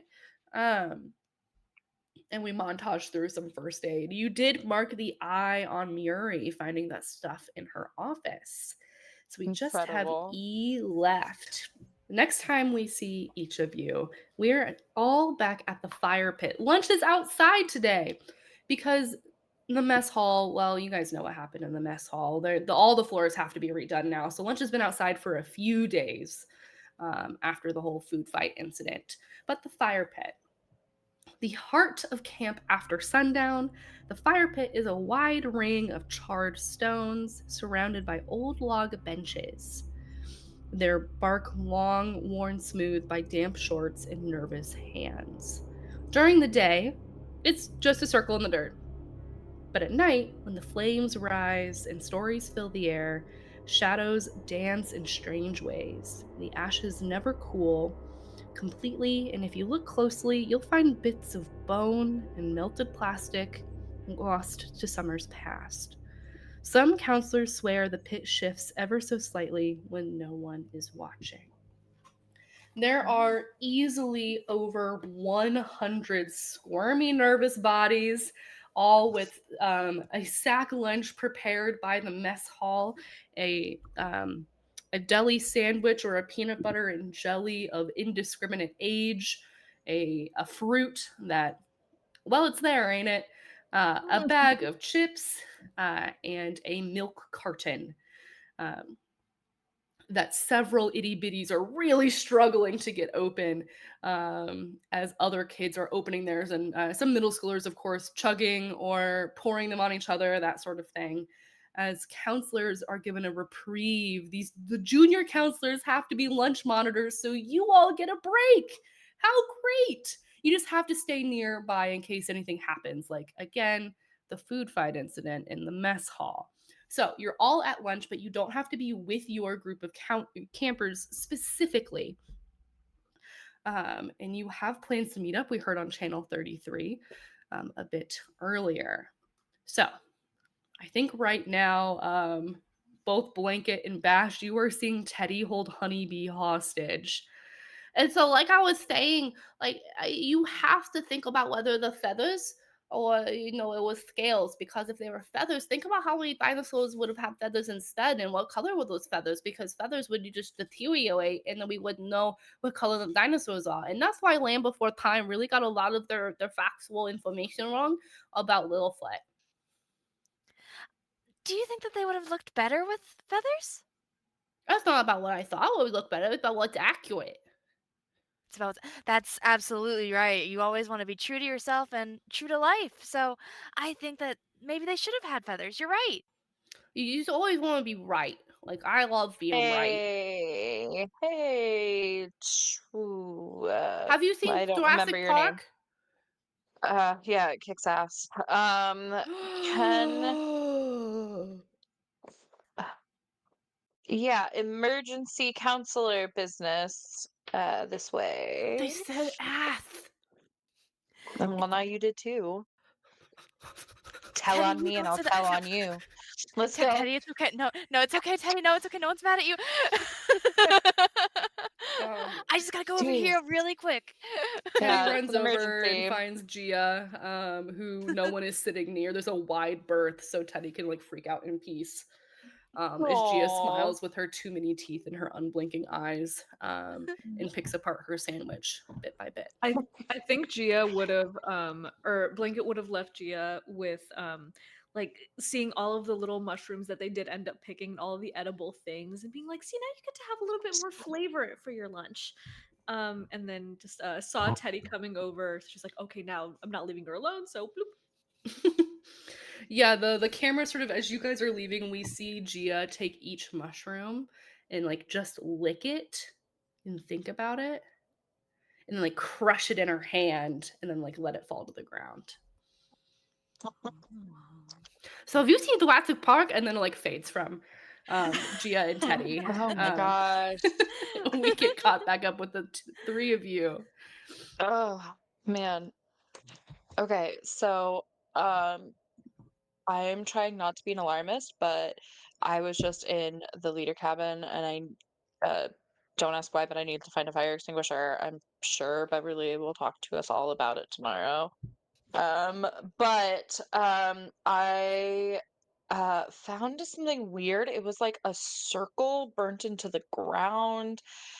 And like, I don't know, I just started to notice some other things, like all the candles in her. Anyways, Muri's missing. Do we think she was secretly cool? Um, Because it seemed like she had like some occult dark magic paraphernalia. I mean, if she was dabbling in any kind of magic, I think it would have been like the practical magic of like your tea makes you like a little bit happier or things like that. I don't think it would be anything like dark and scary. Maybe it was somebody who had it out for her. Yeah, maybe like a prank or something. Yeah, I mean like a prank. Mm. What did the symbol look like? And then like we'll take out like a little notepad and like draw it down. Yeah, who spent the yeah, I'll try to help draw it. Who spent Mhm. the most time with Miri? Would it be Honeybee probably? Who was kissing up She's to been Miri the coming since she most? was a kid. Not even I kid, just think she's been here the longest, I I was think. gonna say, I don't think she'd be kissing up. I think it would just genuinely be like, "You lead this camp with so much pride. I want to be just like you." Energy. Oh, it's her hero. Oh my Um, goodness. Love. um, yeah, like I guess I would look at Honeybee and just be like, is any of this ringing any bells for you? Like you probably spent the most time like in her office or around That's her. not that's not the Miri that I know. I didn't know that she was into any sort of witchy stuff. Definitely not dark magic. Yeah. Something you do know, Honeybee, is a lesson that Miri imparted onto you, that there is nothing she wouldn't do for a perfect summer, right? She Hmm. worked. That's one of the reasons why you know something has to have happened to her, because she was so dedicated to this camp. And she would do anything to make a summer as perfect as possible. Last summer was pretty good. This summer, not so much.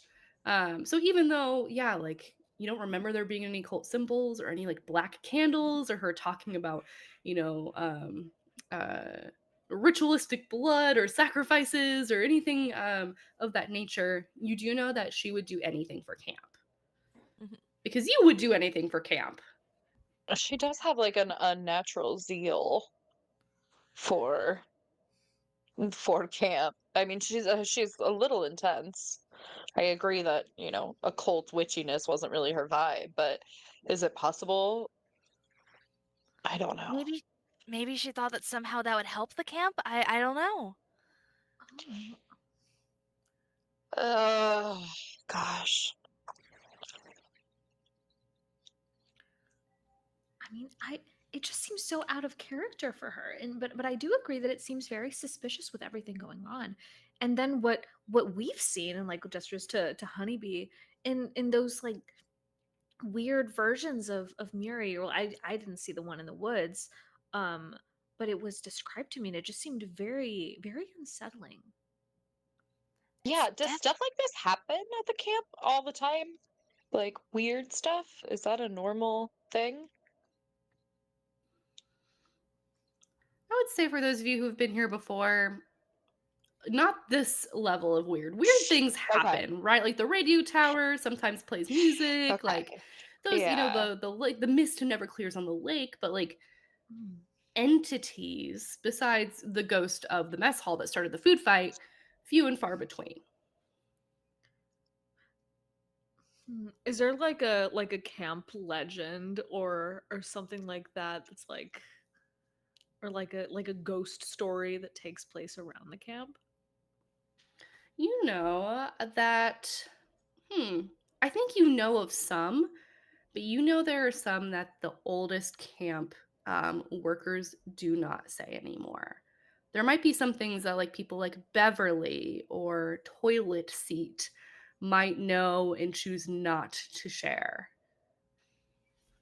I don't know if you guys Mm. saw that my power flickered when you said there are some stories they don't tell anymore.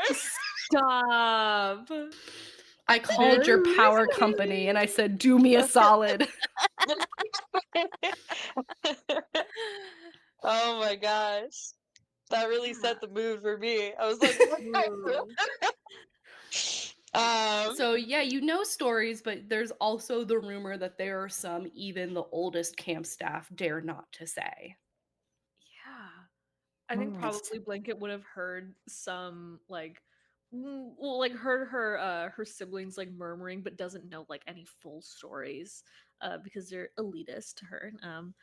And it's probably like, well, we we know there's always been stories, and we know there's stories that we don't know. Um, so, there's always truth to some legend. If if this is kind of like witchy stuff. This isn't the Camp Snallygaster that I know, but maybe we should talk to someone who has been here longer than us. They might be able to shed some more light on that. Yeah, maybe we can Please talk don't to make me Toilet talk to Seat. Toilet Seat. Ugh, I'll talk to no. Toilet Seat. Hey, Toilet Seat's a No, I'll go hero. with you. I'll go with you. Yes, I've heard. No, I'll go with you. I feel like I lose brain cells whenever I talk to him. And you do. He's one of us. He's the best of us. Uh, Bash says like nothing and just kind of looks down and just has like the longest stare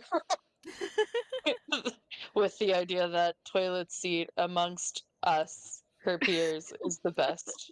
Is the best of thousand Toilet yard Seat stare. is regaling a group of third grade boys about Mhm.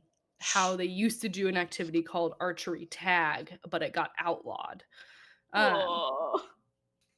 and that he's just telling stories. So you see him like there's a gaggle of third grade boys just sort of sitting and looking up at him with awe in their eyes of like maybe one day I could be Toilet Seat. Um, like, and yeah, that kid bled so much, and that's why we don't do it anymore. Who approaches Toilet Seat? I think I like kind of like a sneak on over. He's like, Toilet Seat, I think maybe don't tell the third graders about archery tag because you know how they can get ideas. You lads won't get ideas, right? Nah, they're cool. Okay. Well, anyway, we really wanted to talk to you about something. So, would you mind just coming with us for like a sec? Yeah, counselor emergency. Okay, gents. Don't swim. Don't do archery. Don't think about how much you miss home. Remember, archery tag is strictly off limits. It was disbanded many years ago. Uh, I looked to Honeybee and I'm like, did he just say don't swim? Toilet Seat is the tallest counselor in camp. He's tall and lanky. You might think his bones are made of air. He just seems like he weighs nothing, and he's got hair that is grazing the top of his greasy collar. All of 23 years of age. This every year he says it's going to be his last year, and yeah, every year he's back. Toilet Seat. Oh, you guys said it was some sort of like counselor emergency. What? Like, did someone go swimming? Did someone like get high? Because I wish that were me. No one got high. Um, at least not that we know of. It kind of like looks to like tries not to look to Bash. Um, but you know how you had to go cover for me there by the edge of the woods? Yeah, when you lost that So kid. he when he momentarily stepped away because he thought he saw Camp Leader Murie beckoning him into the woods. Yeah, I remember. Okay, anyway, so we were just talking about old camp legends. Would you happen to know any of them that we don't know? Well, what ones do you know? Like looks around. Oh, the one about the seven-legged bear. Oh, everyone. Yeah, seven-legged bear, of course. Sevensies. The ghost in the Yes. Okay. radio tower. Ghost in the radio Listen, are there tower. any that like, your what is it, your aunt? Isn't Beverly your aunt or your mom or something? Yeah, she's like a mom. She's- I thought she was your great aunt or something.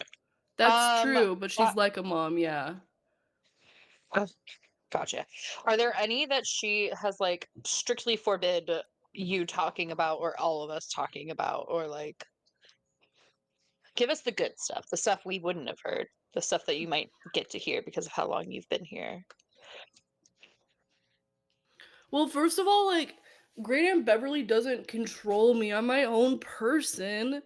And but like, there's some stuff that it's you're not supposed to talk about it for like good reasons, right? Because when you talk about bad stuff happens. It's probably why your kid went missing. He looks over to you, Blanket. Momentarily stepped away Yeah, because he thought he wanted whatever. attention. Okay. Potato. What's in it for me if I bring up these things? Camp counselor toilet seat. I mean, what do you want? I'm gonna tell everyone your real name.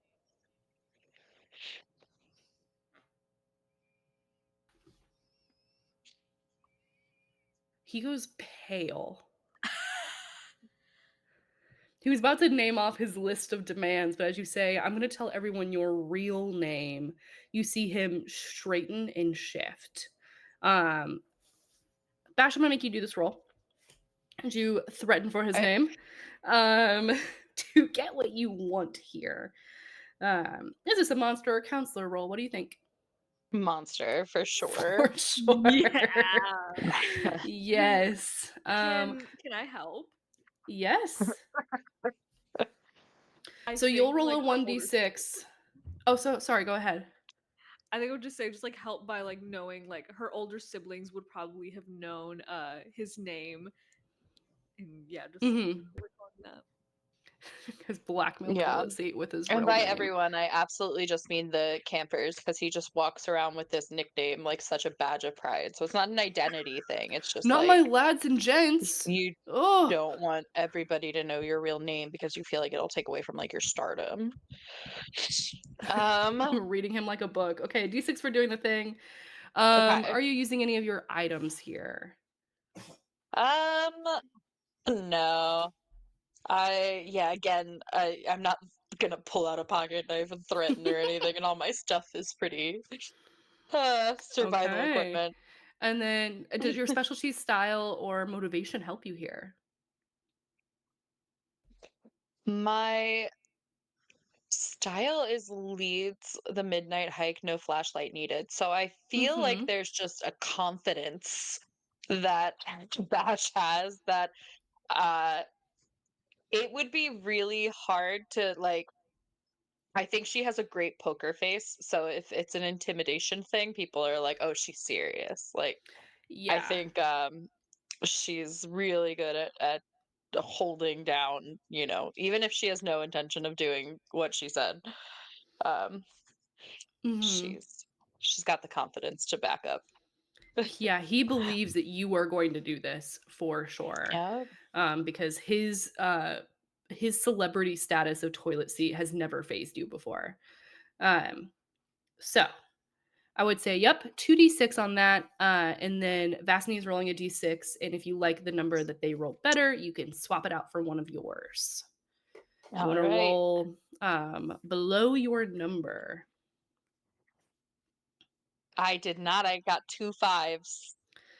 Vasny, what did you get What's on up your with double d6? numbers? I'll take that. I would like to trade Two. that. Oh, Yes. And balloons as Balloon Club balloons! finally releases for the afternoon. Here And from it's the Camp 90s, so Lunch. we don't know how problematic that is yet. Exactly. It's Just throwing. go. Yes, so one success, you're going to barely manage it. This is going to incur some sort of harm or complication or cost. Yeah. What feels the most juicy for you to have to do or agree to? What do you think the harm, complication, or cost is for Bash? I mean, this might threaten her rehireability because he is so close with Beverly, who, she's no Murie, but she definitely has sway. So there's a long-term consequence, a short-term consequence. I mean, toilet seat seems pretty harmless, but I mean, do people, is he the kind of person like you don't want to be on his bedside? Like, or is Yeah, he I think just one of the stories harmless? in increasing years, counselors who have been on toilet seat's bad side tend not to get rehired back. Um, as you make this direct threat, and he stiffens up and straightens for a moment, and he looks at you and squints his eyes, all three of you. Like,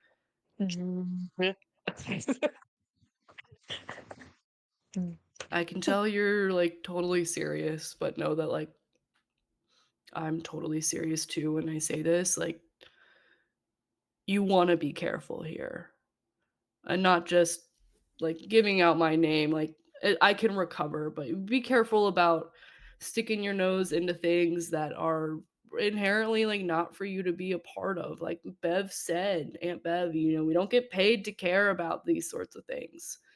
But I'll tell you, if you want, I mean, I'm nothing if not a collaborative sort of guy.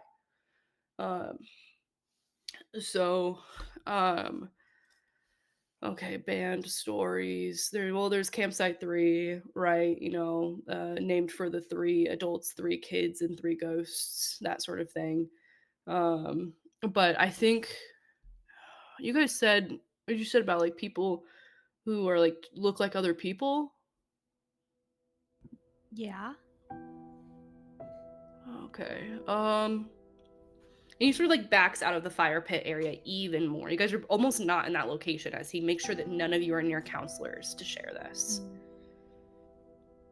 So like when Aunt Bev was a kid and going to camp, back when this was like I don't know, I guess still a camp, but like a different one owned by different people.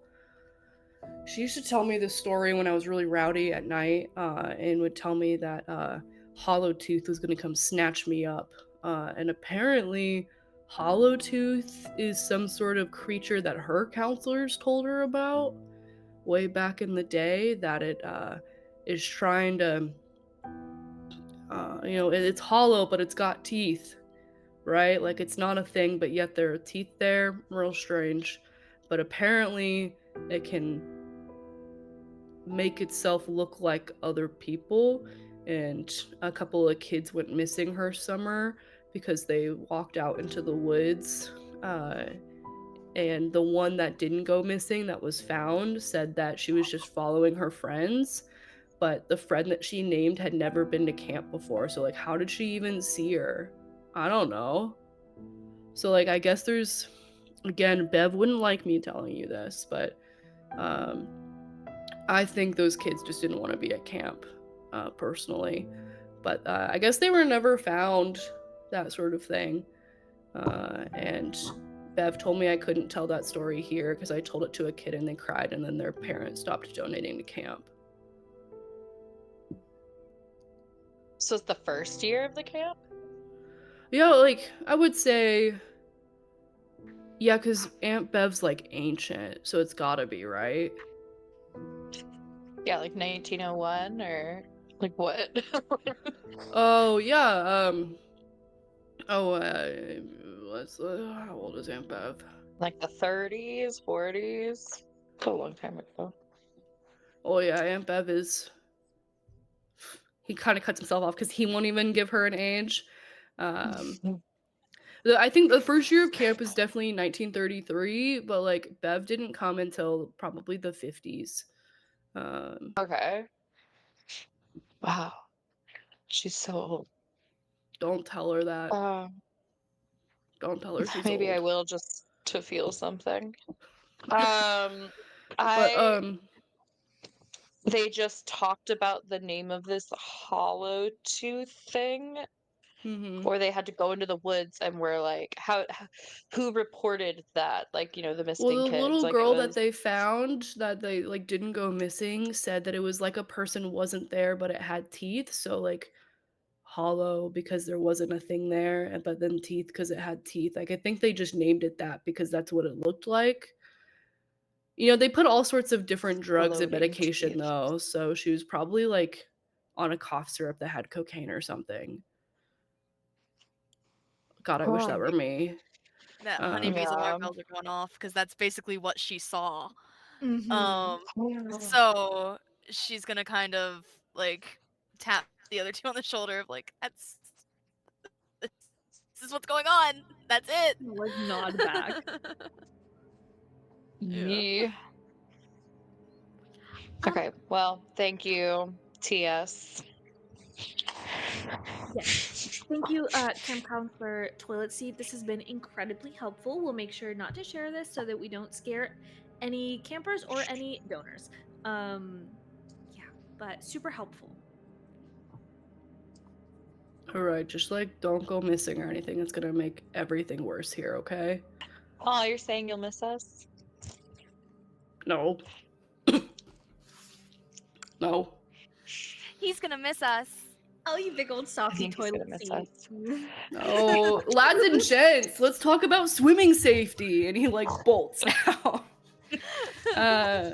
Yes, you guys have learned, about the Hollow Tooth, this creature that several girls went missing back in the 50s, and the one that was recovered mentioned following her friend, but then what she saw was something that wasn't there, but yet still had teeth. Okay, so there was one survivor, and Yeah. that's the account. Okay. hmm And with that, you guys have crossed off E in Murie. So, a little recap of what you've learned. This creature is named the Hollow Tooth. It exists where someone has cut out a person out of the fabric of reality and nothing has been replaced there, like this hole, like Honeybee saw in the lake. But yet it has a big row of teeth, an almost unnervingly too many perfect amount. We've had large shadows get cast and flickered. You've had people almost be paused in time. You've had accounts of people following Camp Leader Murie or seeing Camp Leader Murie, but something is unnatural about it. In the leader's office, we have found some sort of occult sigil, or black magic residue. Some ritual happened. And we know that Camp Leader Murie would do anything for a perfect camp summer. You can still continue to find more information. But with this information, Camp Leader Murie is somehow tied to this hollow tooth monster. And you also heard the mention of Campsite 3 Oh yeah. from Toilet Seat.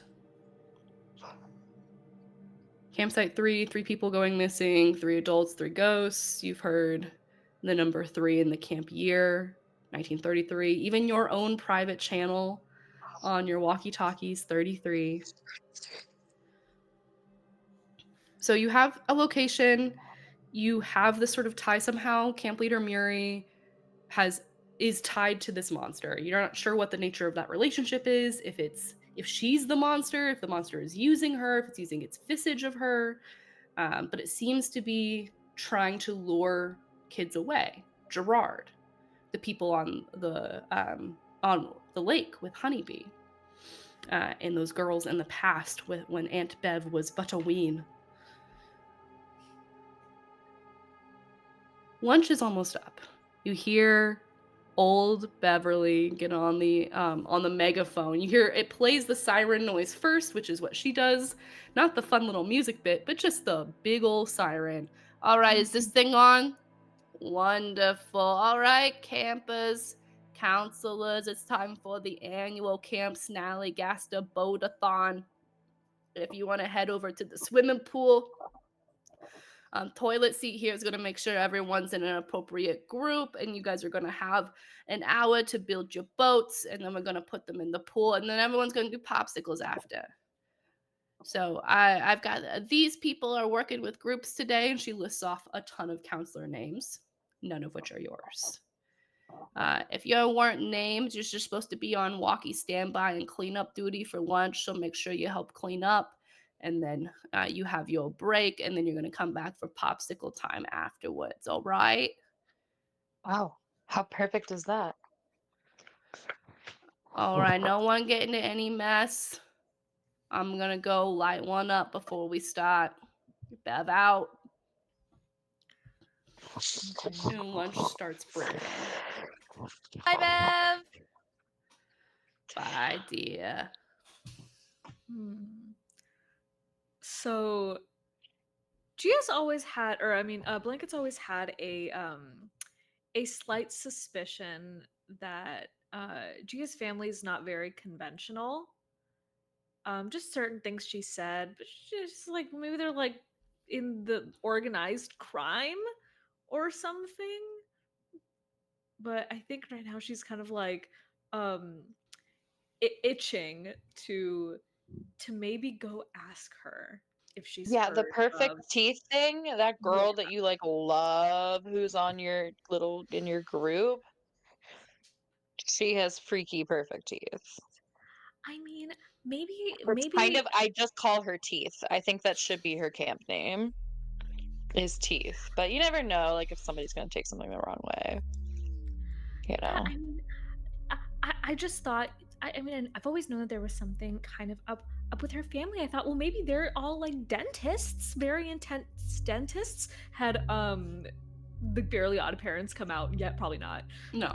They're like No. dentist family. A Um, whole dentist family. um, but I mean, it does seem rather unsettling, and I have always thought that there's too many teeth in that mouth. Um, It's crazy. It's like not quite double the amount of teeth that a normal kid would have, but but Excuse me? Teddy comes up. Oh, Miss Honeybee, are you gonna be at the boat thing later, or I didn't hear your name get called? No, I'm on standby, unfortunately, Teddy, but you're in Oh, good hands. does that mean stand by me, or? oh, She absolutely, that's in character, clutches her chest. I'm like, oh. But she's like, no, not for right now. I promise that you're in good hands. Toilet seats got you. White toilet seat.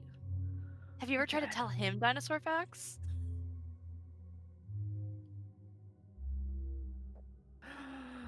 Hey, toilet seat.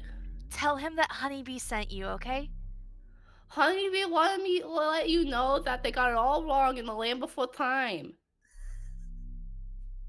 Let me tell you how the comet worked. And he runs off to join baby. toys around toilet seat.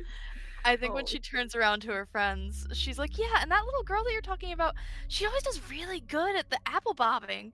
The bobbing for apples, I mean. yeah, no, she's Yeah, an it's 'cause excellent she has an camper. unfair genetic advantage.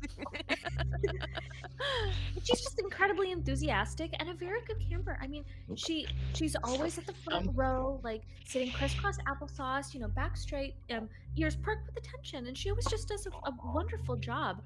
I thought that big smile was just her enthusiasm showing a little extra. It can be. Okay, but I do think I have to talk to her. I mean, just in case. I'm not going to tell her the story.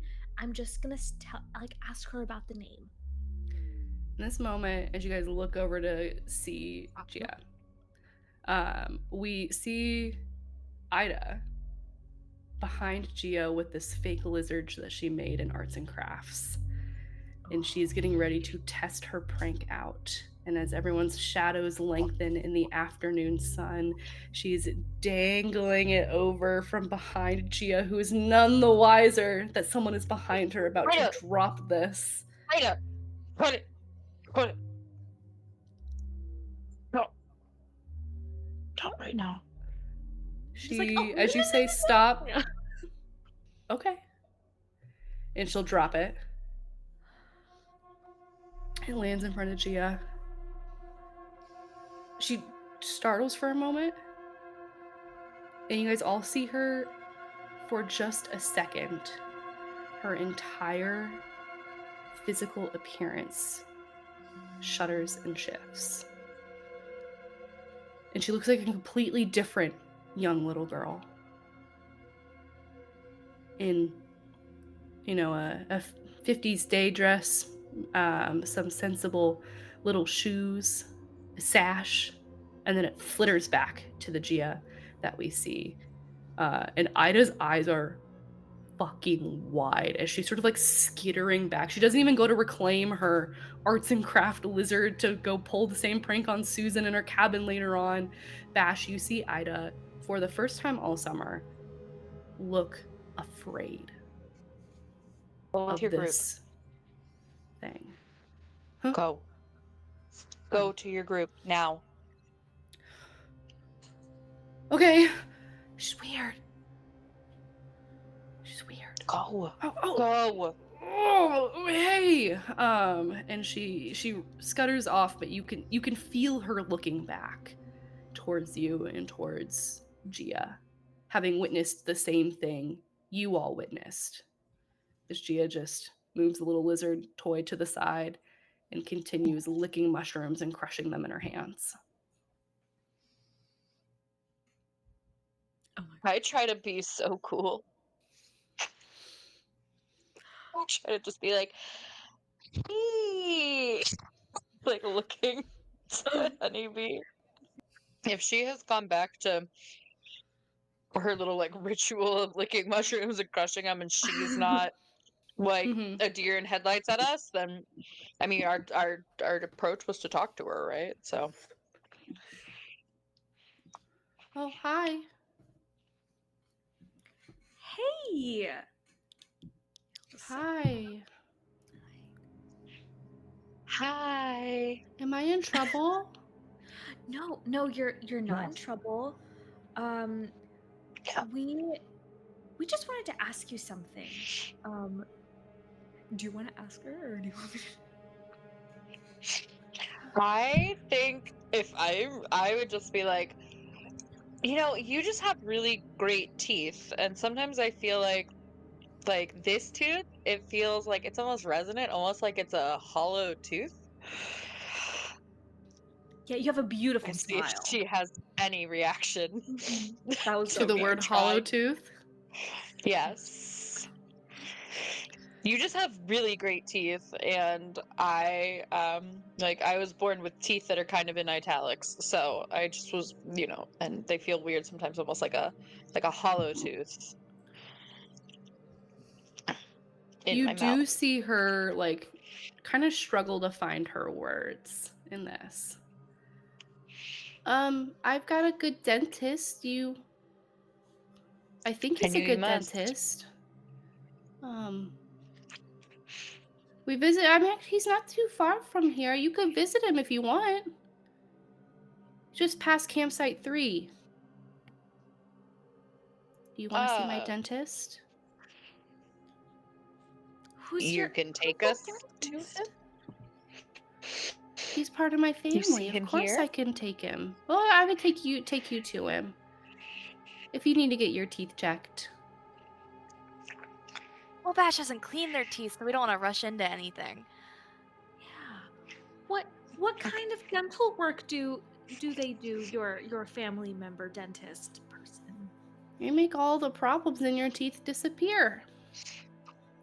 Like it's a void of problems. They've been practicing dentistry in this part of the woods for a really long time. That's why I come to camp every summer so I can go visit them.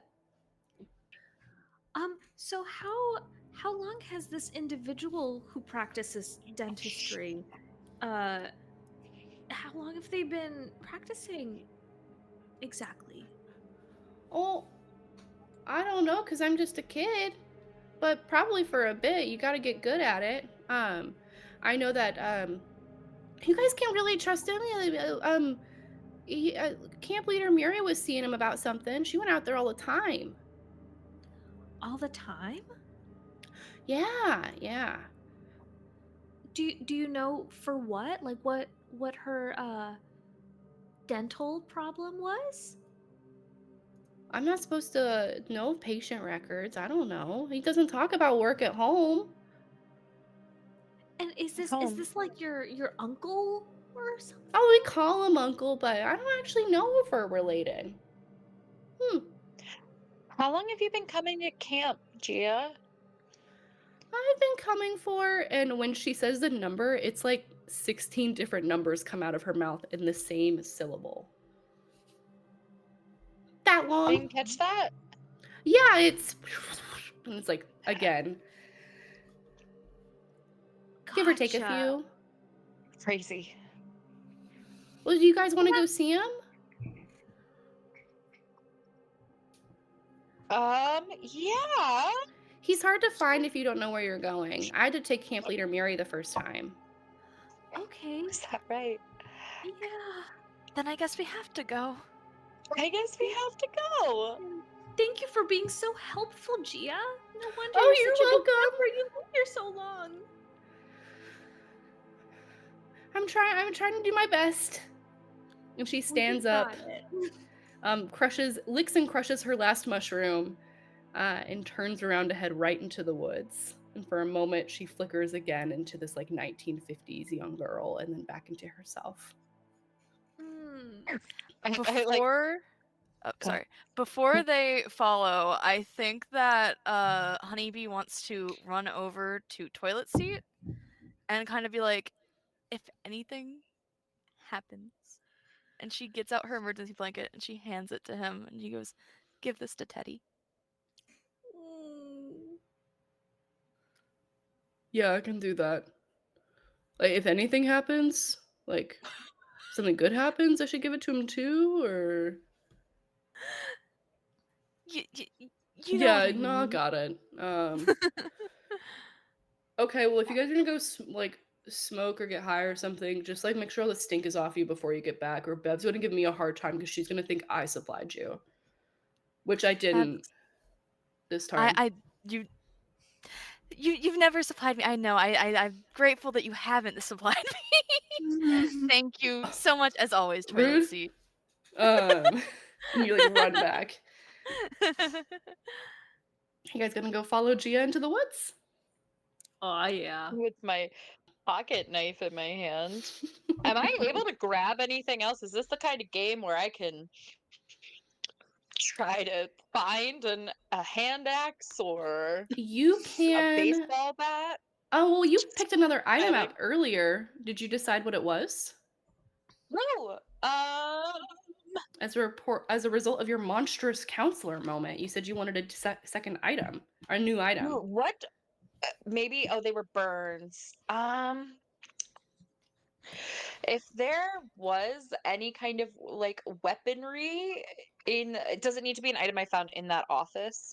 It's kind of You narratively supportive. Everything is in that office. You can find nearly Everything. anything. Okay. Yes. Awesome. I'm gonna find maybe if we do like I don't axe throwing or something, I'll find Sure. some, which might be another activity we've had to retire. A bow, blunt-tipped arrows, a trowel, a cast iron skillet. Ooh, um I'll grab a couple, maybe two hand axes if I'm able. If it's just one, that's um fine. you can flavor it as two, but mechanically, of course, it's just the one item, but they're a Okay, pair. okay. Yes. Cool. Yeah, so you have those as well. And like for you guys can decide you have anything, but you're only going to get the mechanical advantage for the items you have listed on your sheet. So Okay. the other things can be for flavor for sure. But you guys are following Gia into the woods, past the forest edge, into the deep woods to search as she leads you to campsite 3. Now, let's learn a little bit more about these locations. Moving from the forest edge past the big tree with the barbed wire into the deep woods. Thickets of vines and leaning trees. You can hear the music from the radio tower wafting through the air. It's a little unnerving, but not any more than what it normally would be. But the closer Gia gets to where you know campsite 3 to be, especially for whichever of you has a map, which I believe at least one of you does. Yeah. That is one of my items. The more you become aware of the distinct lack of life. There are no bugs making noises. There's no birds in the trees. It is just the warbling music from the radio tower and the sound of your boots and your shoes on the ground, and Gia humming every once in a while or picking up a mushroom to show her favorite counselor Blanket to see if it's the right kind before she licks it and crushes it and lets it fall to the ground, skipping her way to see family. Nestled deeper in the woods than the other campsites, Site 3 is easy to miss if you're not looking for it. In fact, without Gia here, it probably would have taken you a little bit longer to know which one was 3 and how to get to it, even with the map. The fire ring is cracked and filled with leaves. The picnic table is slowly sinking into the earth. Tents pitched here always collapse, even in perfect weather. It's officially under repair, a sign that you can see is in Camp Leader Murie's own handwriting. And although it remains a favorite hangout location of campers and counselors looking to sneak out, those who spend the night here often wake up with damp clothes, strange dreams, and the unsettling sense that they weren't alone. As Gia brings you here, each of you clock something that tells you that Murie was here recently, that she is nearby. What do each of you see that tells you Murie is not far away? I think she had a binder that was like for the weird stuff, like for the like occult stuff that she was doing. Because she's gonna be spooky, but she's gonna be organized about it. Camp Leader Murie's little black magic book. Yes. That is on the picnic table that's sort of sinking into the ground right now. What else do we see here of Camp Leader Murie's? I think there is a ripped up Camp Snallygaster flag that is kind of scattered around the ground. Oh no. Yes. It's the one that was probably used to be hanging up in her office. Bash, what do you see? I picture, Muri as she's an older woman, right? Mm-hmm. So she is the brand of woman that even though she's going camping, she's still gonna wear her lipstick. So I picture like either finding half of a broken lipstick or a lipstick smear on the picnic table. Um, and the familiar scent of it. It's got this like weird cosmetic smell. Like you can smell it when you're in conversation with Yes. her. That like brand of lipstick, right? That she got at like a department store counter. And you can just smell it. And it's like maybe perfumed, but it still has that like distinct lipsticky smell. Um, Gia sort of turns on her heel as she gets you guys all here and goes, okay, well, so we're here at campsite 3, and it usually takes Uncle just a little bit to show up. So let me just see if he's around. And as she does, she grins this huge, huge smile, all of her perfect teeth. And when she calls her uncle's name, it is deep and guttural. Hollow Tooth! Your shadows immediately elongate. The sun is bright in the sky, yet is humid and hot and sticky. And as your shadows pull out from underneath of you, behind the three of you, and you turn around, your shadows dance and intermingle, and a smile forms. A human-shaped void, tall, thin, completely black, as if someone carved out a person from the world and never filled the space. A grin is its only feature, too wide, too bright, and filled with perfectly smooth, chalk-white teeth that don't chew but grind, slowly, constantly. Hollow Tooth doesn't wait in the shadows. It is the the shadows of Camp Snallygaster. And as it appears in powerful, broad daylight, Camp Leader Murie appears as well, pulled into shadow-formed shackles just beyond Hollowtooth, just out of your reach. She looks sullen and nearly dead, as if Hollowtooth is stealing all what makes her her for its own gain. It folds through the world, limbs elongating, head twisting, spine creating this void, trying desperately to become something corporeal. The teeth it's managed. More is on the way. And then it opens its mouth,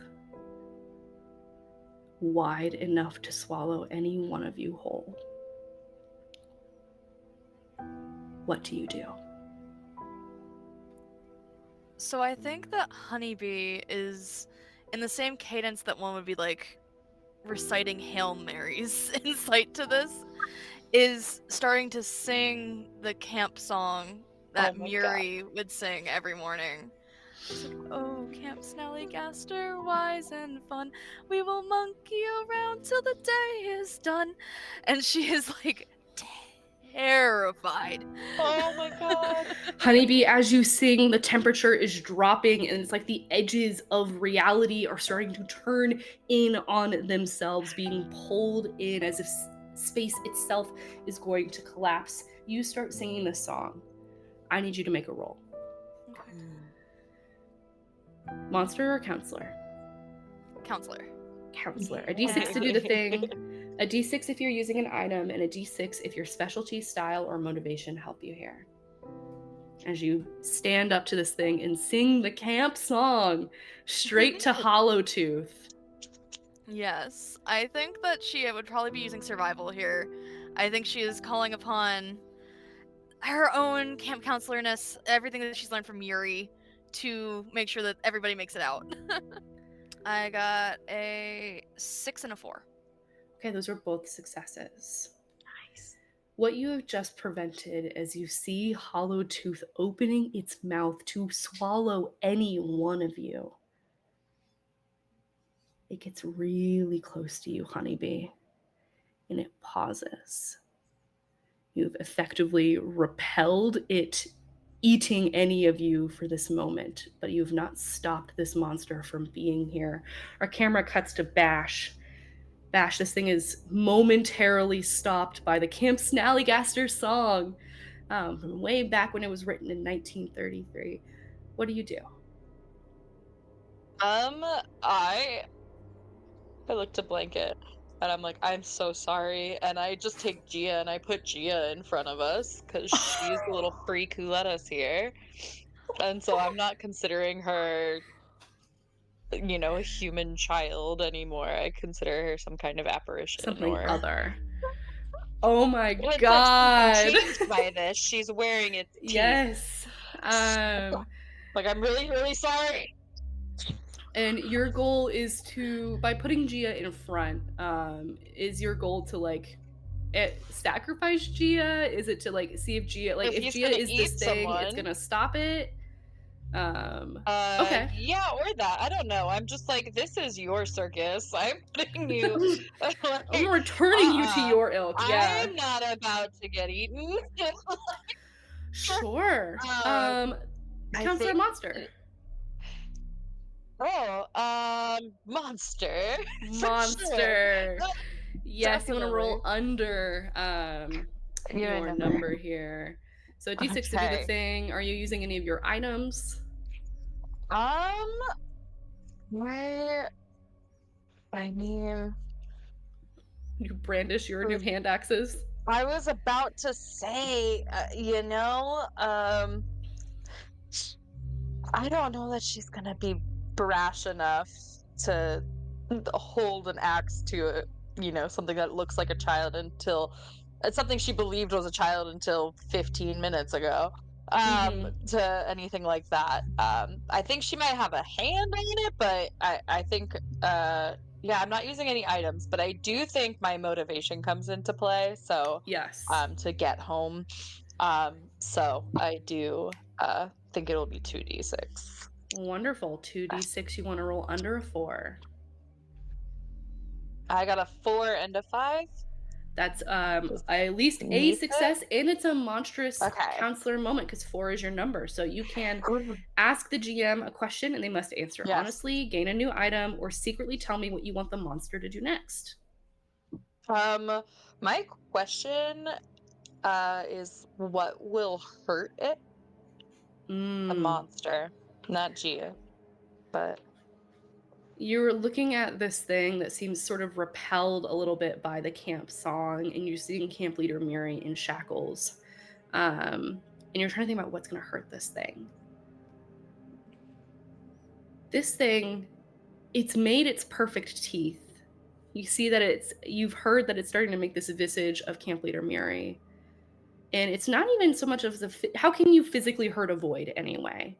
yeah. Right? But you're trying to think through, this thing keeps taking on the appearances of humans as if it is trying to become one. Something that might hurt it the most is it never getting that chance. Some sort of psychological warfare with the hollow tooth. I'm not good at that. Oh no. I just kind of look to Blanket after I've thrown her favorite camper in front of the monster, and I just am like, what do we do? The monster has Gia in front of it. They're both like, they're regarding one another. And I think you all also get the sense that Gia is maybe further along than this thing. There's She is hollow more teeth? human Oh my god. than this Oh thing. gosh. Blanket, our camera cuts to you. The camp song only has so many stanzas for Honeybee to sing. So Camp Leader If Murie's there's a in, call and response in the song, I'm definitely starting to yeah. join it. So if it's like, and what do Camp we Leader say? Murie's Hey, trying hey, to. hey. Blanket, our camera falls to you here. Blanket, you see Gia. You see the hollow tooth. You are thinking about how you can end this. What do you do? I think that as I'm hearing the Camp Snallygaster song, I'm seeing this entire scene, and poor Gia at the front of all of this, she musters up every ounce of like narc energy, and it's just kind of like, Mr. Tooth, this is absolutely unacceptable. Um, I know you want to be a killer or a person or something, but this is simply not the way to go about it.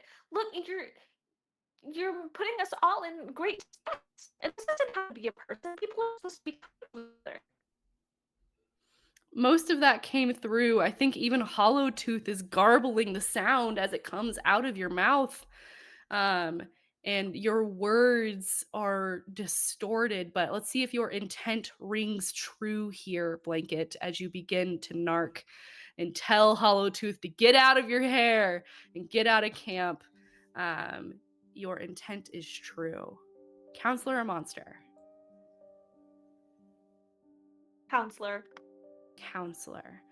Are you using any items from your pack? What items are in my bag?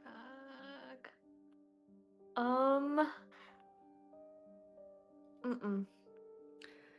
Does this match your specialty, style, or motivation?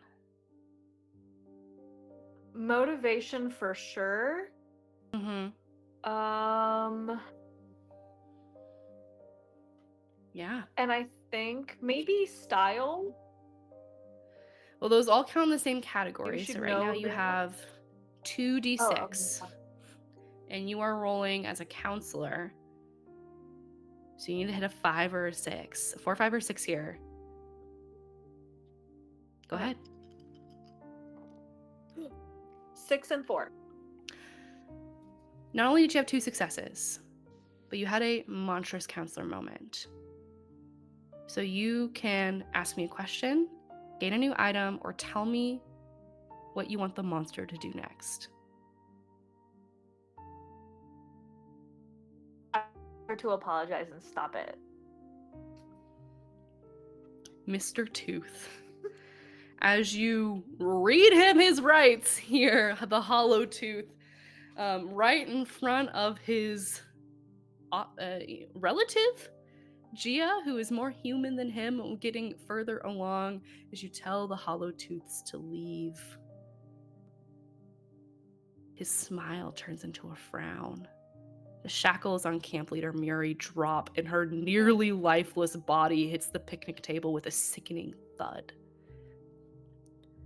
He shrinks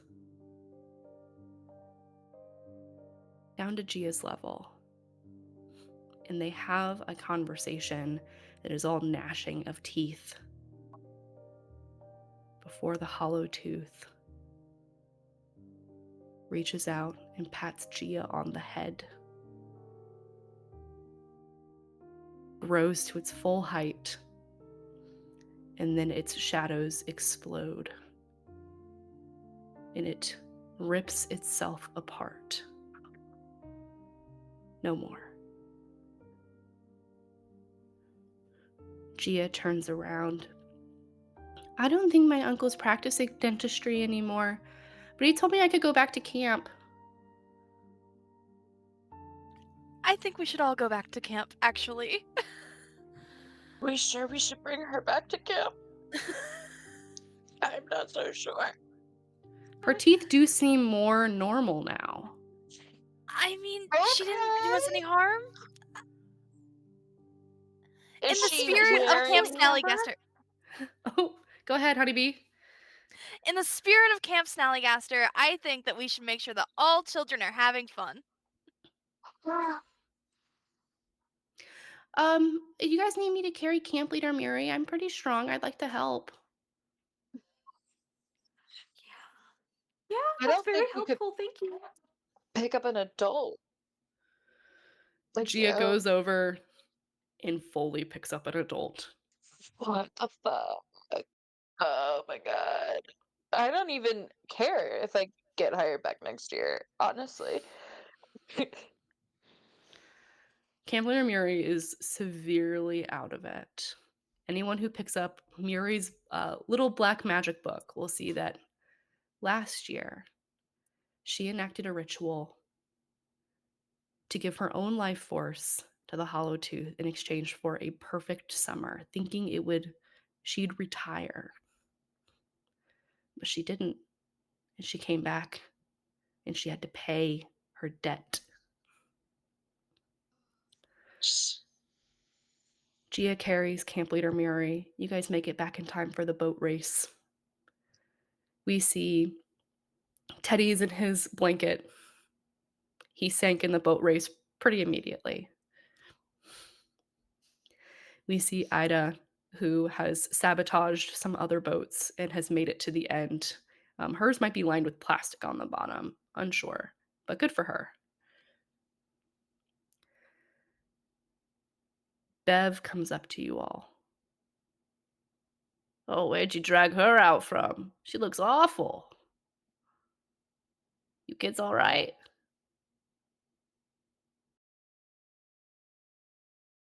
Have a haunted look on my face. Yeah, you want one of these? And she pulls the cigarette out of her mouth and hands it over. Cartoon style, suck it down so hard, all of it could turn straight to ash. Yep. Just I think you guys are all ready for the lead counselor status next year. If you want to come back, that is.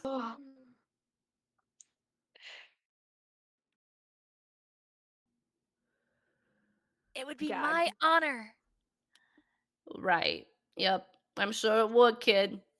Oh, well.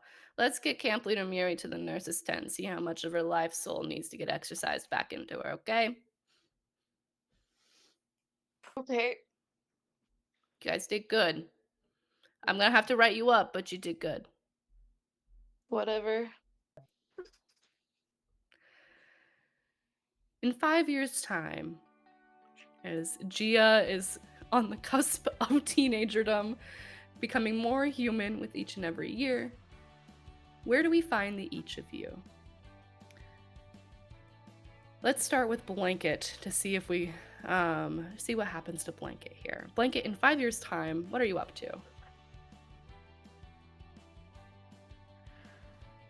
I think that she would still want to be doing something at the camp or in like camp world. She has now reached the same level of legendness as her siblings. Yeah. And yeah, just keeping an extra eye on Gia. Make sure she continues to stay mostly human. For sure.